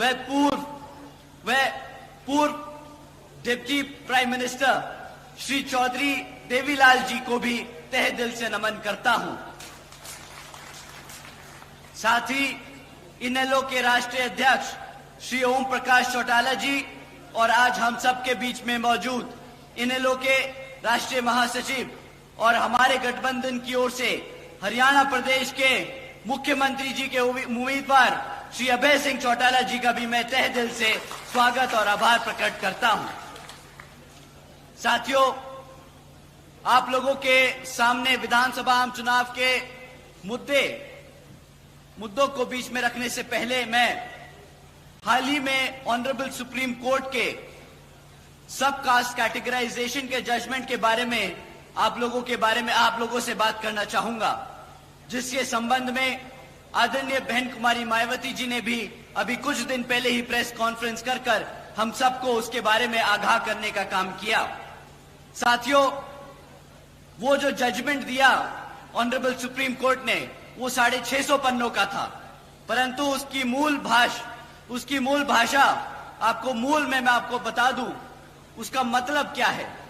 साथियों, उस जजमेंट के तहत अब राज्य की सरकारें SC/ST के अंतर्गत अपने राजनीतिक लाभ के लिए अपनी मर्जी से किसी भी SC ST जाति को आरक्षण की सुविधा दे सकती है और अपनी ही मनमर्जी से उसको रिजर्वेशन की सूची से निकालकर, भले वो SC ST हैं, बट उस SC ST जाति को रिजर्वेशन के उससे निकालकर उनसे रिजर्वेशन छीनने का काम कर सकती है। साथियों, पहले मान्यवर साहब श्री कांशीराम जी ने और फिर आदरणीय बहन कुमारी मायावती जी ने हमें इसके बारे में कई बार आगाह किया है कि भाजपा और कांग्रेस हमारे SC ST समाज के आरक्षण के खिलाफ है। वो हमसे हमारा आरक्षण छीनना चाहते हैं, क्योंकि वो नहीं चाहते कि हमारा समाज पढ़ लिख कर अपने पैरों पर खड़ा होकर एक आत्मसम्मान की जिंदगी जी सके। साथियों, भाजपा और कांग्रेस ने कांग्रेस की ये सोची समझी साजिश है, जिसके तहत ये जजमेंट पास कराया गया है। देश से आरक्षण खत्म करने की देश से आरक्षण खत्म करने का ये पहला कदम लिया गया है। साथियों, आप सभी जानते हैं, आरक्षण की मूल भावना प्रतिनिधित्व दिलाने की है, समाज को आगे बढ़ाने की है, लेकिन उसे बार बार गरीबी मिटाने की आड़ से बार बार आरक्षण को खत्म करने की कोशिश की जाती है। बोलते हैं आरक्षण का मतलब है गरीबी खत्म करना। साथियों, आप सब यहाँ जो बैठे हैं जानते हैं आरक्षण से गरीबी नहीं, प्रतिनिधित्व, रिप्रेजेंटेशन, आत्मसम्मान मिलता है, ना कि गरीबी खत्म की जाती है। परंतु ये लोग बार बार इसे गरीबी खत्म करने की योजना बनाकर बार बार हमारे पिछड़े समाज को हटाने की, आरक्षण छीनने की कोशिश करते हैं। साथियों, ये दलितों को बांटने की शुरुआत है, ये दलितों की आजादी छीनने की शुरुआत है। साथियों, ये संविधान को बदलने की शुरुआत है। ये जो लाल किताब लेकर पार्लियामेंट में खड़े होते हैं शपथ लेते वक्त, ये सपा के लोग, कांग्रेसी लोग, भाजपा के लोग जो संविधान को लेकर शपथ लेते हैं और कहते हैं कि संविधान को बचाने का काम करेंगे, आज ऐसे ही जजमेंट पास कराकर हमसे आरक्षण छीनने का, हमारे संविधान को बदलने का काम कर रहे हैं। साथियों, संविधान बचाने के नाम पर भाजपा और कांग्रेस मिलकर संविधान को बदलने का काम कर रही है। आदरणीय बहन जी ने कहा है कि अगर ये भाजपा की NDA और कांग्रेस की इंडिया अलायंस, जिसमें सपा, आम आदमी पार्टी जैसी पार्टियां भी शामिल हैं, ये सब अगर सच्चे दिल से हमारे समाज के लिए आरक्षण के हितैषी हैं, तो ये सब मिलकर पार्लियामेंट के जरिए से हमारे रिजर्वेशन एक्ट को संविधान की 9वीं सूची में डालकर उसको हमेशा हमेशा के लिए सुरक्षित करेंगे। परंतु साथियों, इनकी नीयत नहीं है। आज सुबह ही आदरणीय राहुल गांधी जी ने भी एक प्रेस कॉन्फ्रेंस कर स्टेटमेंट इशू किया, जिसमें कहा उन्होंने कि पंडित नेहरू जी ने और महात्मा गांधी जी ने आरक्षण के लिए खूब लड़ाइयां लड़ी हैं। वो चाहते थे कि हमारे SC ST समाज को आरक्षण मिले, परंतु यहां मेरे सभी SC ST भाई जानते हैं कि किस तरह पंडित नेहरू जी ने और महात्मा गांधी जी ने बाबा साहब को पार्लियामेंट से दूर रखने का काम किया। किस तरह वो जब बाबा साहब MP चुनकर पार्लियामेंट की कमेटी में पहुंचे, कॉन्स्टिट्यूशन कमेटी में पहुंचे, तो किस तरह उन्होंने बाबा साहब को इंडिया से हटाकर पाकिस्तान की कॉन्स्टिट्यूशन कमेटी में भेजने का काम किया। साथियों, उन्होंने कदम कदम पर हमारे बाबा साहब को नीचा दिखाने का काम किया। कदम कदम पर उन्होंने हमारे रिजर्वेशन को छीनने का काम किया। साथियों, वो तो इतने अड़ गए थे कि जब बाबा साहब ने अंग्रेजों की मदद से आरक्षण की व्यवस्था तय करी कॉन्स्टिट्यूशन में, तो महात्मा गांधी जी भूख हड़ताल पे बैठ गए और माने नहीं जब तक उन्होंने बाबा साहब की शर्तों को हटाने का काम न किया। साथियों, वो इस कदर इनके पीछे पड़ गए थे कि कह रहे थे कि मैं मर जाऊंगा परंतु आरक्षण नहीं लागू होने दूंगा। साथियों, ये थी कांग्रेसियों की नीति। साथियों, भूल जाइएगा कि कांग्रेसी या भाजपा कभी भी हमारे आरक्षण के हितैषी हो सकते हैं। साथियों, उन्होंने कदम कदम पर हमें मिटाने की, दबाने की, कुचलने की कोशिश की है। समय आ गया है, अब और कोई हमारे ऊपर राज नहीं करेगा। समय आ गया है अपने वोट की कीमत का अपनी वोट की कीमत को पहचानने का समय आ गया है। शासक बनने का समय आ गया है। अपनी जगह लेने का समय आ गया है। पार्लियामेंट पे राज करने का। साथियों, अभी आप लोगों के सामने अभी कुछ ही समय में विधानसभा के आम चुनाव होने वाले हैं और कांग्रेस के साथ साथ यहां भाजपा भी पिछले 10 सालों से राज कर चुकी है। भाजपा से पहले कांग्रेस ने 10 साल आप पे राज किया। अब पिछले 10 साल से भाजपा राज कर रही है और अब जब विधानसभा हमारे सर पर है तो ये लोग फिर से आप लोगों के बीच में आकर झूठे झूठे वादे करेंगी। परंतु साथियों, इस बार इनको वोट डालने से पहले हमें इनसे कुछ मुद्दों पे सवाल करने होंगे। मैं आप लोगों से जाति और धर्म के आधार पे कभी नहीं कहूंगा आप सवाल करें। मैं आपसे कहूंगा आप इनसे शिक्षा, रोजगार और चढ़ती हुई महंगाई के बारे में सवाल करें। साथियों, अगर हम शिक्षा की बात करें तो यहां पिछले 10 सालों से सरकार ने 5000 से ज्यादा प्राइमरी स्कूल्स को बंद करने का काम किया है। एक तरफ हमारे पढ़ने लिखने के बच्चे की संख्या बढ़ रही है, दूसरी तरफ ये सरकार हमारे बच्चों के प्राइमरी स्कूल बंद करने का काम कर रही है। एक तरफ साथियों 2000 से ज्यादा सीनियर सेकेंडरी स्कूल है हरियाणा में, जिसमें से 1000 से ज्यादा स्कूलों में प्रिंसिपल तक की पोस्ट पे प्रिंसिपल्स नहीं है। अब साथियों, ये बताइए कि पिछले 2027 से हमारे SC, ST, OBC समाज के छात्रों को स्कॉलरशिप का पैसा मिला कि नहीं मिला? यहाँ पे जितने भी कॉलेज के बच्चे बैठे हैं, बताइए आपको स्कॉलरशिप का पैसा मिला कि नहीं मिला? भाई साहब, इतना कम मना करोगे ना तो सत्ता तो दूर की बात है, स्कॉलरशिप भी नहीं मिलेगी। तो अपनी जो दर्द और दुख है उसके लिए आवाज उठाइए और बताइए कि मिला कि नहीं मिला। साथियों, जिस तरह आपको स्कॉलरशिप का पैसा नहीं मिला, इसी तरह इस बारी कांग्रेस की और भाजपा को वोट नहीं मिलेगा। आप लोगों का वोट हाथी और चश्मे पे पड़ेगा। साथियों, एक तरफ हमारे बच्चे दिन रात मेहनत कर कर कॉलेज में दाखिला ले रहे हैं, दूसरी तरफ ये सरकार झूठा वादा कर कर कि स्कॉलरशिप का पैसा देगी, वो पैसा नहीं देती। हमारे बच्चे अनपढ़ रह जाते हैं। जब हमारा बच्चा पढ़ेगा लिखेगा नहीं तो आप बताइए क्या वो गुलामी करेगा कि नहीं? हम गुलाम ही बन के रह जाएंगे ना। अब आप ही बताइए, बाबा साहब ने इतनी मेहनत कर कर हमें गुलाम बनाने के लिए खड़ा किया है। बताइए मेरे किसान भाइयों, आप लोग अपने पैरों पर खड़ा होना चाहते हैं कि नहीं? साथियों, अगर आप अपने पैरों पर खड़ा होना चाहते हैं तो मैं आप लोगों से दरखास्त करूंगा कि आने वाले विधानसभा आम चुनाव में यहां बसपा और NLA के प्रत्याशियों को भारी बहुमत मतों से जिताकर श्री आदरणीय अभय सिंह चौटाला जी को मुख्यमंत्री बनाकर अपने यहां पर अपने लिए, अपने हितों के लिए काम कराने का काम करें आप सब। साथियों, एक तरफ ये भाजपा और कांग्रेस वाले हैं जो इस तरीके की काम करते हैं, इन नीतियों पे चलते हैं, और दूसरी तरफ हमारी आदरणीय बहन कुमारी मायावती जी की नीतियां हैं जिसके तहत चलकर यहां पर भी हरियाणा में उसी संख्या में, उसी ताबड़तोड़ तरीके से यहां पे काम किए जाएंगे। जैसे बहन जी ने बसपा की सरकार के दौरान यूपी में सावित्रीबाई फुले बालिका शिक्षा योजना चलाई थी साथियों, जिसके तहत बहन जी ने 7 लाख से ज्यादा बच्चियों को 12वीं तक की शिक्षा प्राप्त करने के लिए 600 करोड़ से ज्यादा अपनी बच्चियों पर खर्चने का काम किया था। इतना ही नहीं साथियों, बहन जी ने 6 engineering colleges, 2 homeopathic colleges, 24 polytechnic colleges, 2 paramedical colleges, 6 universities, 200 से अधिक इंटर व डिग्री कॉलेजेस, 100 से अधिक ITIs, 550 से ज्यादा हाई स्कूल्स और हमारे प्राइमरी स्कूल्स के बच्चों के लिए 5500 से ज्यादा प्राइमरी स्कूल्स बनाने का काम किया है साथियों।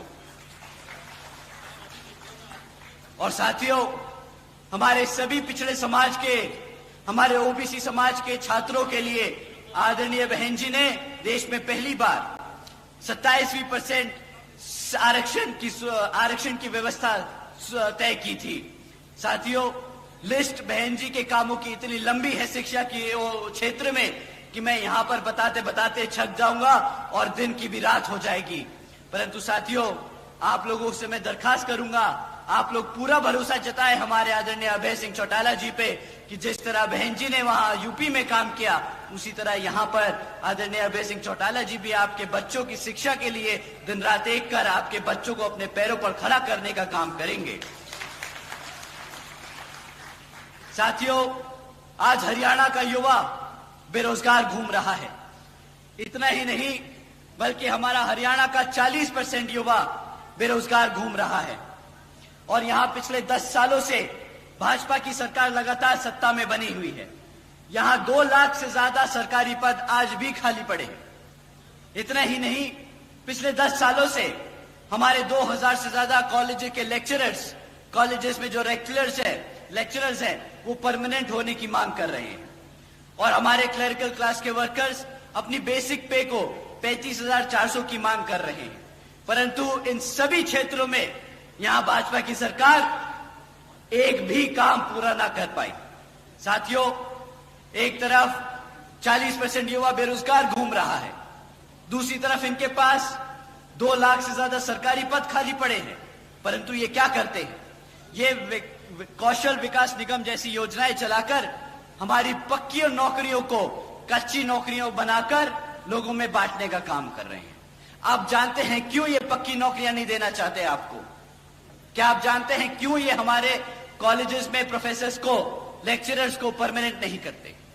साथियों, अगर सरकार ने पक्की नौकरी देना शुरू कर दिया तो उनको आरक्षण भी देना पड़ेगा। अगर उन्होंने हमारे कॉलेजेस में प्रोफेसर्स को पक्का कर दिया तो उन्हें आरक्षण देना पड़ेगा। साथियों,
वेजेस को 55 रुपए से बढ़ाकर 100 रुपए प्रतिदिन करने का काम किया था और अपने अन्य पिछड़े वर्गों के क्रीमी लेयर की वार्षिक आय को भी 3 लाख रुपए से बढ़ाकर 5 लाख रुपए करने का काम किया था।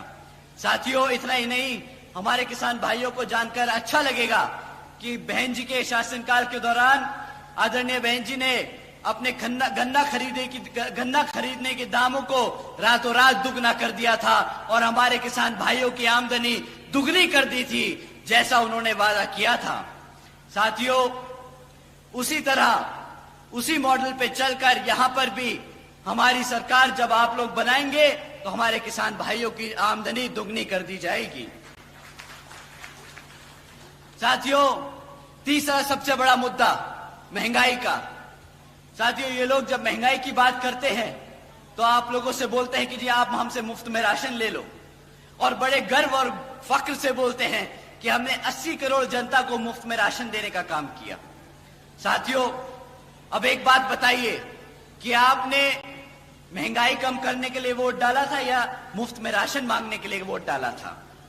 बताइए साथियों, महंगाई कम करने के लिए कहा था ना। यही लोग आप लोगों के बीच में गैस का सिलेंडर तान के घूम रहे थे ना कि गैस का सिलेंडर देखो 1000 रुपया पार 400 रुपया हो गया, 400 रुपया हो गया। अब इन्हीं के शासनकाल में क्या गैस का प्राइस 1000 रुपया पार कर चुका है कि नहीं? बताइए साथियों। परंतु अब ये 1000 रुपया इन्हें नहीं दिख रहा, अब इन्हें 1000 रुपया महंगा नहीं लगेगा। पता है क्यों साथियों? क्योंकि अब इन लोगों की आदत हो गई है जगह जगह विदेशों में घूमना इनकी आदत हो गई है। बड़े बड़े रेस्टोरेंट में बैठ के खाना खाना, होटलों में घूमना, इन लोगों को आपकी महंगाई से कोई लेना देना नहीं साथियों।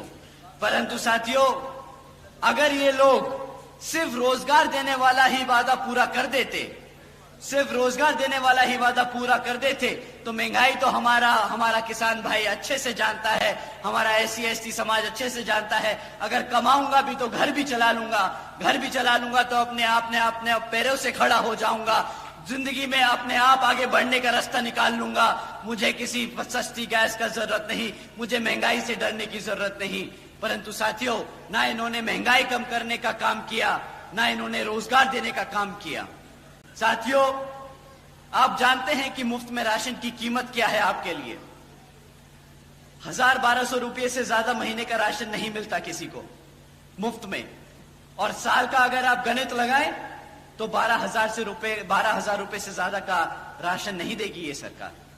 परंतु अगर आपके घर में से एक एक बच्चे को रोजगार मिल जाता तो कम से कम 20,000 रुपए महीने की वो आमदनी कमाता, साल की 2 लाख रुपए की आमदनी कमाता। पर ये भाजपा वाले घपलेबाज हैं, आपको 12,000 रुपए का राशन चिपकाकर आपसे 2 लाख रुपए चूना लगाते हैं। साथियों, मैं आप लोगों का और समय नहीं लूंगा। आपको मैंने शिक्षा के बारे में बताया कि ये किस तरह आप लोगों को कमजोर कर रहे हैं शिक्षा के क्षेत्र में। मैंने आपको बताया रोजगार के मामले में, मैंने आपको बताया महंगाई के बारे में। मैं आप लोगों का और समय जाया नहीं करूंगा। एक तरफ साथियों, मैं आपसे यही कहूंगा कि भाजपा और कांग्रेस आप लोगों को गुलाम बनाने का काम कर रही है, और दूसरी तरफ बसपा और इनेलो का गठबंधन की सरकार है जो आपके बच्चों को पढ़ा लिखा कर काबिल बनाकर एक समाज में आत्मसम्मान से जिंदगी देने का काम करना चाहती है। साथियों, इन्हीं कुछ जरूरी बातों के साथ ही अब मैं आप सभी से, खैर मेरी और वह खासकर आदरणीय बहन कुमारी मायावती जी की ये विशेष अपील है कि इस विधानसभा चुनाव में आप सभी लोग हर मोर्चे पे सावधान रहें। आपका वोट बहुत कीमती है, आपका कोई वोट खरीद ना पाए, आपका वोट कोई लूट ना पाए, आपका वोट कोई पढ़ने से रह ना जाए। साथियों, जाति बिरादरी, धन बल, मंदिर मस्जिद या किसी भी भावना आदि के नाम पर कोई स्वार्थी अपने जाल में फंसाकर आपके वोट का दुरुपयोग ना कर ले, क्योंकि साथियों, देश के हर एक महिला, पुरुष व युवा को वोट डालने का अधिकार यहाँ परम पूज्य बाबा साहब डॉक्टर भीमराव अंबेडकर जी की अति महत्वपूर्ण देन है। मैं आप सभी से यही खास अपील करता हूं कि आप लोग यहाँ जिन जिन क्षेत्र में बसपा और इनेलो के विधानसभा उम्मीदवार चुनाव लड़ रहे हैं, तो आप उनको वोटिंग मशीन के सामने, वोटिंग मशीन पे बसपा का हाथी चुनाव चिन्ह और इनेलो का चश्मे का चुनाव चिन्ह के सामने वाला बटन दबाकर भारी मतों से जिताने का काम करें। क्योंकि साथियों, समय आ गया है कमर कसने का, सत्ता छीनने का और यहां पर शासक बनने का। जय भीम, जय भारत। बहुत बहुत धन्यवाद आदरणीय आकाश आनंद साहब। चरखी दादरी से ये भाई जयबीर फौजी एक मोमेंटो भेंट करके स्वागत करना चाहते हैं। जिंदाबाद जिंदाबाद जिंदाबाद चौधरी ओम प्रकाश चौटाला जी जिंदाबाद, जिंदाबाद जिंदाबाद माननीय आकाश आनंद जी जिंदाबाद, जिंदाबाद जिंदाबाद भावी मुख्यमंत्री चौधरी अभय सिंह चौटाला जी जिंदाबाद। जिंदाबाद जिंदाबाद। जोरदार तालियों से साथियों माननीय आकाश आनंद जी का आप वेलकम करें, जोरदार तालियों से वेलकम सर। जय भीम। अरे थक गए सबके सब। साथियों, मैं जानता हूं आप सुबह से हम सबको सुनने के लिए बड़ी शांति पूर्वक से यहां पे इंतजार कर रहे हैं, परंतु आपके साथ साथ हमारे परम पूज्य, हमारे सभी बड़े नेता कई सदियों से सत्ता की इंतजार कर रहे हैं। तो साथियों, अपने सभी नेताओं के लिए अपने सभी गुरुओं, संतों, महापुरुषों के लिए एक बार जोरदार जय भीम। जय भीम। साथियों, आज यहां मौजूद मेरी सभी माताएं, बहनें, बड़े बुजुर्ग, यहां आज इतनी बड़ी संख्या में शामिल हुए मेरे सभी युवा साथी जिन्होंने अपने दिन में से इतना कीमती समय निकालकर हमें सुनने आए, तो आप सभी को मैं तहे दिल से धन्यवाद करता हूं। साथियों, आज इस विशाल कार्यकर्ता सम्मेलन को सफल बनाने के लिए जो हमारे बसपा और इनेलो के सभी छोटे बड़े पदाधिकारी एवं नेतागण और हमारे महत्वपूर्ण, हमारे मूवमेंट की जान, हमारे सभी कार्यकर्ताओं ने जिन्होंने इतनी मेहनत करी है, हमारे सभी मिशनरी गीतकारों ने, हमारे बीबीएफ के जवान जाबाज साथियों ने इतनी मेहनत करी, आप सभी का भी मैं तहे दिल से धन्यवाद और आभार प्रकट करता हूं। साथियों, मैं अपनी बात आप लोगों के बीच में रखने से पहले अपने सभी, हमारे सभी संतों, गुरुओं, महापुरुषों को, जिसमें खासकर महात्मा ज्योतिबा फूले, छत्रपति शाहू जी महाराज, नारायण गुरु, पेरियार रामास्वामी जी, बाबा साहब डॉक्टर भीमराव अंबेडकर जी एवं मान्यवर साहब श्री काशीराम जी को नमन करता हूं। साथियों, मैं बहुजन समाज पार्टी की राष्ट्रीय अध्यक्ष व उत्तर प्रदेश की 4 बार मुख्यमंत्री एवं पूर्व सांसद आदरणीय बहन जी के नाम से लोकप्रिय बहन कुमारी मायावती जी को भी तहे दिल से आभार प्रकट करता हूं। साथियों, जिन्होंने अपनी पूरी जिंदगी बामसेफ, DS4 व BSP के जन्मदाता एवं संस्थापक मान्यवर साहब श्री कांशीराम जी के बताए हुए रास्ते पर चलकर परम पूज्य बाबा साहब डॉक्टर भीमराव अंबेडकर जी के मानवतावादी व आत्मसम्मान एवं स्वाभिमान के मूवमेंट के कारवां को अपने आजीवन त्याग, तपस्या व कड़े संघर्ष से सींचा है, उसे एक राजनीतिक ऊर्जा दी है, शक्ति दी है, एक पहचान दी है तथा उत्तर प्रदेश जैसे विशाल व महत्वपूर्ण राज्य में 4 बार अपनी BSP पार्टी की नेतृत्व में सरकार बनाकर खासकर बहुजन समाज के लिए एक ऐसी मिसाल बन गई हैं जिससे प्रेरणा लेकर करोड़ों लोग यहां हमारे हरियाणा में भी सामाजिक परिवर्तन व आर्थिक तरक्की की मिशनरी कार्य से जुड़ चुके हैं। इतना ही नहीं बल्कि साथियों, मैं खुद भी उनके इस नेतृत्व से प्रभावित होकर BSP मूवमेंट से जुड़ चुका हूं और उनके पद चिन्हों पर चलकर इस मिशनरी दायित्व, कर्तव्य व फर्ज को अपनी आखिरी सांस तक निभाने की पूरी कोशिश करता रहूंगा। साथियों, हमारे alliance partner Indian National Lokdal के संस्थापक व पूर्व deputy prime minister Shri Chaudhary Devilal ji को भी तहे दिल से नमन करता हूं। साथ ही इनेलो के राष्ट्रीय अध्यक्ष श्री ओम प्रकाश चौटाला जी और आज हम सब के बीच में मौजूद इनेलो के राष्ट्रीय महासचिव और हमारे गठबंधन की ओर से हरियाणा प्रदेश के मुख्यमंत्री जी के उम्मीदवार श्री अभय सिंह चौटाला जी का भी मैं तहे दिल से स्वागत और आभार प्रकट करता हूं। साथियों, आप लोगों के सामने विधानसभा आम चुनाव के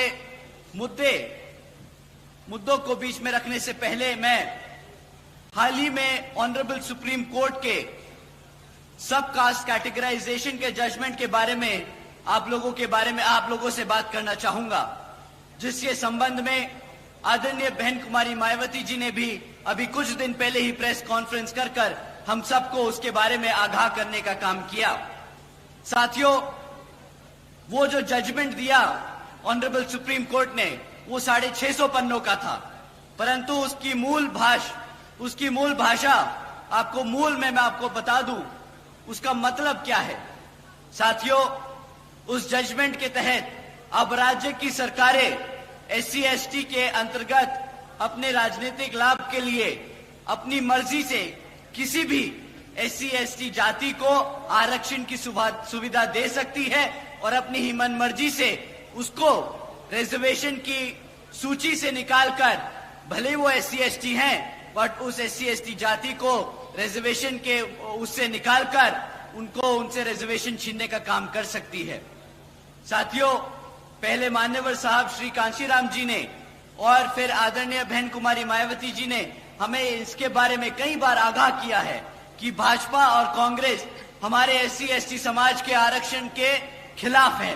वो हमसे हमारा आरक्षण छीनना चाहते हैं, क्योंकि वो नहीं चाहते कि हमारा समाज पढ़ लिख कर अपने पैरों पर खड़ा होकर एक आत्मसम्मान की जिंदगी जी सके। साथियों, भाजपा और कांग्रेस ने कांग्रेस की ये सोची समझी साजिश है, जिसके तहत ये जजमेंट पास कराया गया है। देश से आरक्षण खत्म करने की देश से आरक्षण खत्म करने का ये पहला कदम लिया गया है। साथियों, आप सभी जानते हैं, आरक्षण की मूल भावना प्रतिनिधित्व दिलाने की है, समाज को आगे बढ़ाने की है, लेकिन उसे बार बार गरीबी मिटाने की आड़ से बार बार आरक्षण को खत्म करने की कोशिश की जाती है। बोलते हैं आरक्षण का मतलब है गरीबी खत्म करना। साथियों, आप सब यहाँ जो बैठे हैं जानते हैं आरक्षण से गरीबी नहीं, प्रतिनिधित्व, रिप्रेजेंटेशन, आत्मसम्मान मिलता है, ना कि गरीबी खत्म की जाती है। परंतु ये लोग बार बार इसे गरीबी खत्म करने की योजना बनाकर बार बार हमारे पिछड़े समाज को हटाने की, आरक्षण छीनने की कोशिश करते हैं। साथियों, ये दलितों को बांटने की शुरुआत है, ये दलितों की आजादी छीनने की शुरुआत है। साथियों, ये संविधान को बदलने की शुरुआत है। ये जो लाल किताब लेकर पार्लियामेंट में खड़े होते हैं शपथ लेते वक्त, ये सपा के लोग, कांग्रेसी लोग, भाजपा के लोग जो संविधान को लेकर शपथ लेते हैं और कहते हैं कि संविधान को बचाने का काम करेंगे, आज ऐसे ही जजमेंट पास कराकर हमसे आरक्षण छीनने का, हमारे संविधान को बदलने का काम कर रहे हैं। साथियों, संविधान बचाने के नाम पर भाजपा और कांग्रेस मिलकर संविधान को बदलने का काम कर रही है। आदरणीय बहन जी ने कहा है कि अगर ये भाजपा की NDA और कांग्रेस की इंडिया अलायंस, जिसमें सपा, आम आदमी पार्टी जैसी पार्टियां भी शामिल हैं, ये सब अगर सच्चे दिल से हमारे समाज के लिए आरक्षण के हितैषी हैं, तो ये सब मिलकर पार्लियामेंट के जरिए से हमारे रिजर्वेशन एक्ट को संविधान की 9वीं सूची में डालकर उसको हमेशा हमेशा के लिए सुरक्षित करेंगे। परंतु साथियों, इनकी नीयत नहीं है। आज सुबह ही आदरणीय राहुल गांधी जी ने भी एक प्रेस कॉन्फ्रेंस कर स्टेटमेंट इशू किया, जिसमें कहा उन्होंने कि पंडित नेहरू जी ने और महात्मा गांधी जी ने आरक्षण के लिए खूब लड़ाइयां लड़ी हैं। वो चाहते थे कि हमारे SC/ST समाज को आरक्षण मिले, परंतु यहां मेरे सभी SC/ST भाई जानते हैं कि किस तरह पंडित नेहरू जी ने और महात्मा गांधी जी ने बाबा साहब को पार्लियामेंट से दूर रखने का काम किया। किस तरह वो जब बाबा साहब MP चुनकर पार्लियामेंट की कमेटी में पहुंचे, कॉन्स्टिट्यूशन कमेटी में पहुंचे, तो किस तरह उन्होंने बाबा साहब को इंडिया से हटाकर पाकिस्तान की कॉन्स्टिट्यूशन कमेटी में भेजने का काम किया। साथियों, उन्होंने कदम कदम पर हमारे बाबा साहब को नीचा दिखाने का काम किया, कदम कदम पर उन्होंने हमारे रिजर्वेशन को छीनने का काम किया। साथियों, वो तो इतने अड़ गए थे कि जब बाबा साहब ने अंग्रेजों की मदद से आरक्षण की व्यवस्था तय करी कॉन्स्टिट्यूशन में, तो महात्मा गांधी जी भूख हड़ताल पे बैठ गए और माने नहीं जब तक उन्होंने बाबा साहब की शर्तों को हटाने का काम न किया। साथियों, वो इस कदर इनके पीछे पड़ गए थे कि कह रहे थे कि मैं मर जाऊंगा परंतु आरक्षण नहीं लागू होने दूंगा। साथियों, ये थी कांग्रेसियों की नीति। साथियों, भूल जाइएगा कि कांग्रेसी या भाजपा कभी भी हमारे आरक्षण के हितैषी हो सकते हैं। साथियों, उन्होंने कदम कदम पर हमें मिटाने की, दबाने की, कुचलने की कोशिश की है। समय आ गया है, अब और कोई हमारे ऊपर राज नहीं करेगा। समय आ गया है अपने वोट की कीमत का अपनी वोट की कीमत को पहचानने का समय आ गया है। शासक बनने का समय आ गया है। अपनी जगह लेने का समय आ गया है। पार्लियामेंट पे राज करने का। साथियों, अभी आप लोगों के सामने अभी कुछ ही समय में विधानसभा के आम चुनाव होने वाले हैं और कांग्रेस के साथ साथ यहां भाजपा भी पिछले 10 सालों से राज कर चुकी है। भाजपा से पहले कांग्रेस ने 10 साल आप पे राज किया। अब पिछले 10 साल से भाजपा राज कर रही है और अब जब विधानसभा हमारे सर पर है तो ये लोग फिर से आप लोगों के बीच में आकर झूठे झूठे वादे करेंगी।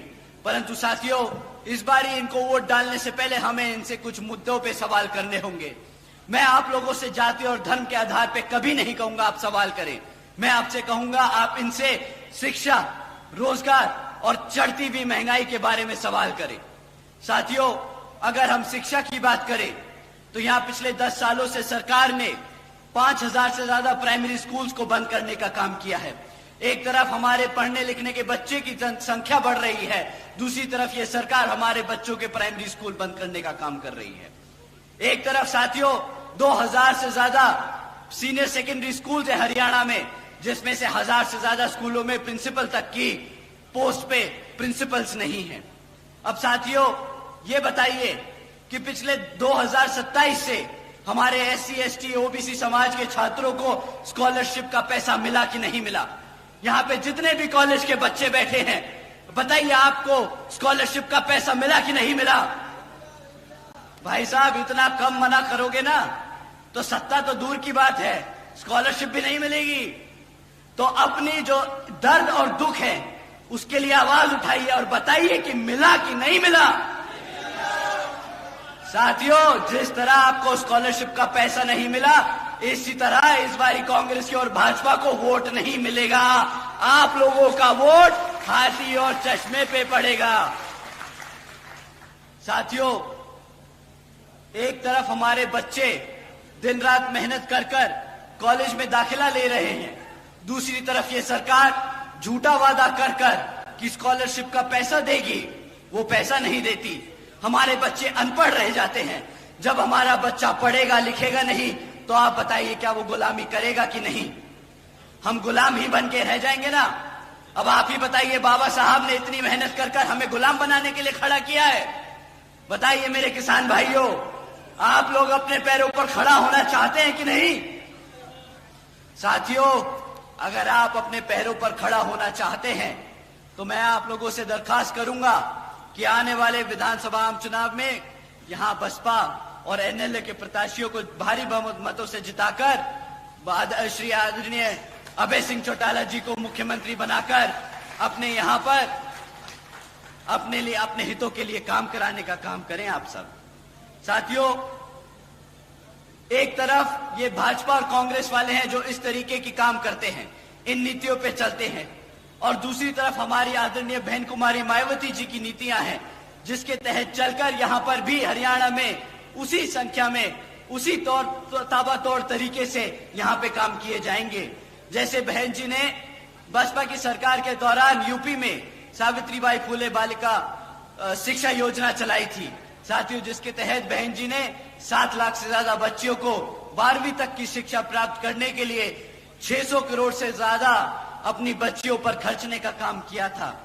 इतना ही नहीं साथियों, बहन जी ने 6 engineering colleges, 2 homeopathic colleges, 24 polytechnic colleges, 2 paramedical colleges, 6 universities, 200 से अधिक इंटर व डिग्री कॉलेजेस, 100 से अधिक ITIs, 550 से ज्यादा हाई स्कूल्स और हमारे प्राइमरी स्कूल्स के बच्चों के लिए 5500 से ज्यादा प्राइमरी स्कूल्स बनाने का काम किया है साथियों। और साथियों, हमारे सभी पिछड़े समाज के, हमारे OBC समाज के छात्रों के लिए आदरणीय बहन जी ने देश में पहली बार 27% आरक्षण की व्यवस्था तय की थी। साथियों, लिस्ट बहन जी के कामों की इतनी लंबी है शिक्षा के क्षेत्र में कि मैं यहां पर बताते बताते थक जाऊंगा और दिन की भी रात हो जाएगी। परंतु साथियों, आप लोगों से मैं दरखास्त करूंगा आप लोग पूरा भरोसा जताए हमारे आदरणीय अभय सिंह चौटाला जी पे कि जिस तरह बहन जी ने वहां यूपी में काम किया, उसी तरह यहां पर आदरणीय अभय सिंह चौटाला जी भी आपके बच्चों की शिक्षा के लिए दिन रात एक कर आपके बच्चों को अपने पैरों पर खड़ा करने का काम करेंगे। साथियों, आज हरियाणा का युवा बेरोजगार घूम रहा है। इतना ही नहीं बल्कि हमारा हरियाणा का 40% युवा बेरोजगार घूम रहा है। और यहां पिछले 10 सालों से भाजपा की सरकार लगातार सत्ता में बनी हुई है। यहां 2 लाख से ज्यादा सरकारी पद आज भी खाली पड़े हैं। इतना ही नहीं, पिछले 10 सालों से हमारे 2000 से ज्यादा कॉलेज के लेक्चरर्स, कॉलेजेस में जो लेक्चरर्स हैं, वो परमानेंट होने की मांग कर रहे हैं। और हमारे क्लरिकल क्लास के वर्कर्स अपनी बेसिक पे को 35,400 की मांग कर रहे हैं। परंतु इन सभी क्षेत्रों में यहां भाजपा की सरकार एक भी काम पूरा ना कर पाई। साथियों, एक तरफ 40% युवा बेरोजगार घूम रहा है, दूसरी तरफ इनके पास 2 लाख से ज्यादा सरकारी पद खाली पड़े हैं। परंतु ये क्या करते हैं? ये कौशल विकास निगम जैसी योजनाएं चलाकर हमारी पक्की नौकरियों को कच्ची नौकरियों बनाकर लोगों में बांटने का काम कर रहे हैं। आप जानते हैं क्यों ये पक्की नौकरियां नहीं देना चाहते आपको? क्या आप जानते हैं क्यों ये हमारे कॉलेजेस में प्रोफेसर्स को, लेक्चरर्स को परमानेंट नहीं करते? साथियों, अगर सरकार ने पक्की नौकरी देना शुरू कर दिया तो उनको आरक्षण भी देना पड़ेगा। अगर उन्होंने हमारे कॉलेजेस में प्रोफेसर्स को पक्का कर दिया तो उन्हें आरक्षण देना पड़ेगा। साथियों,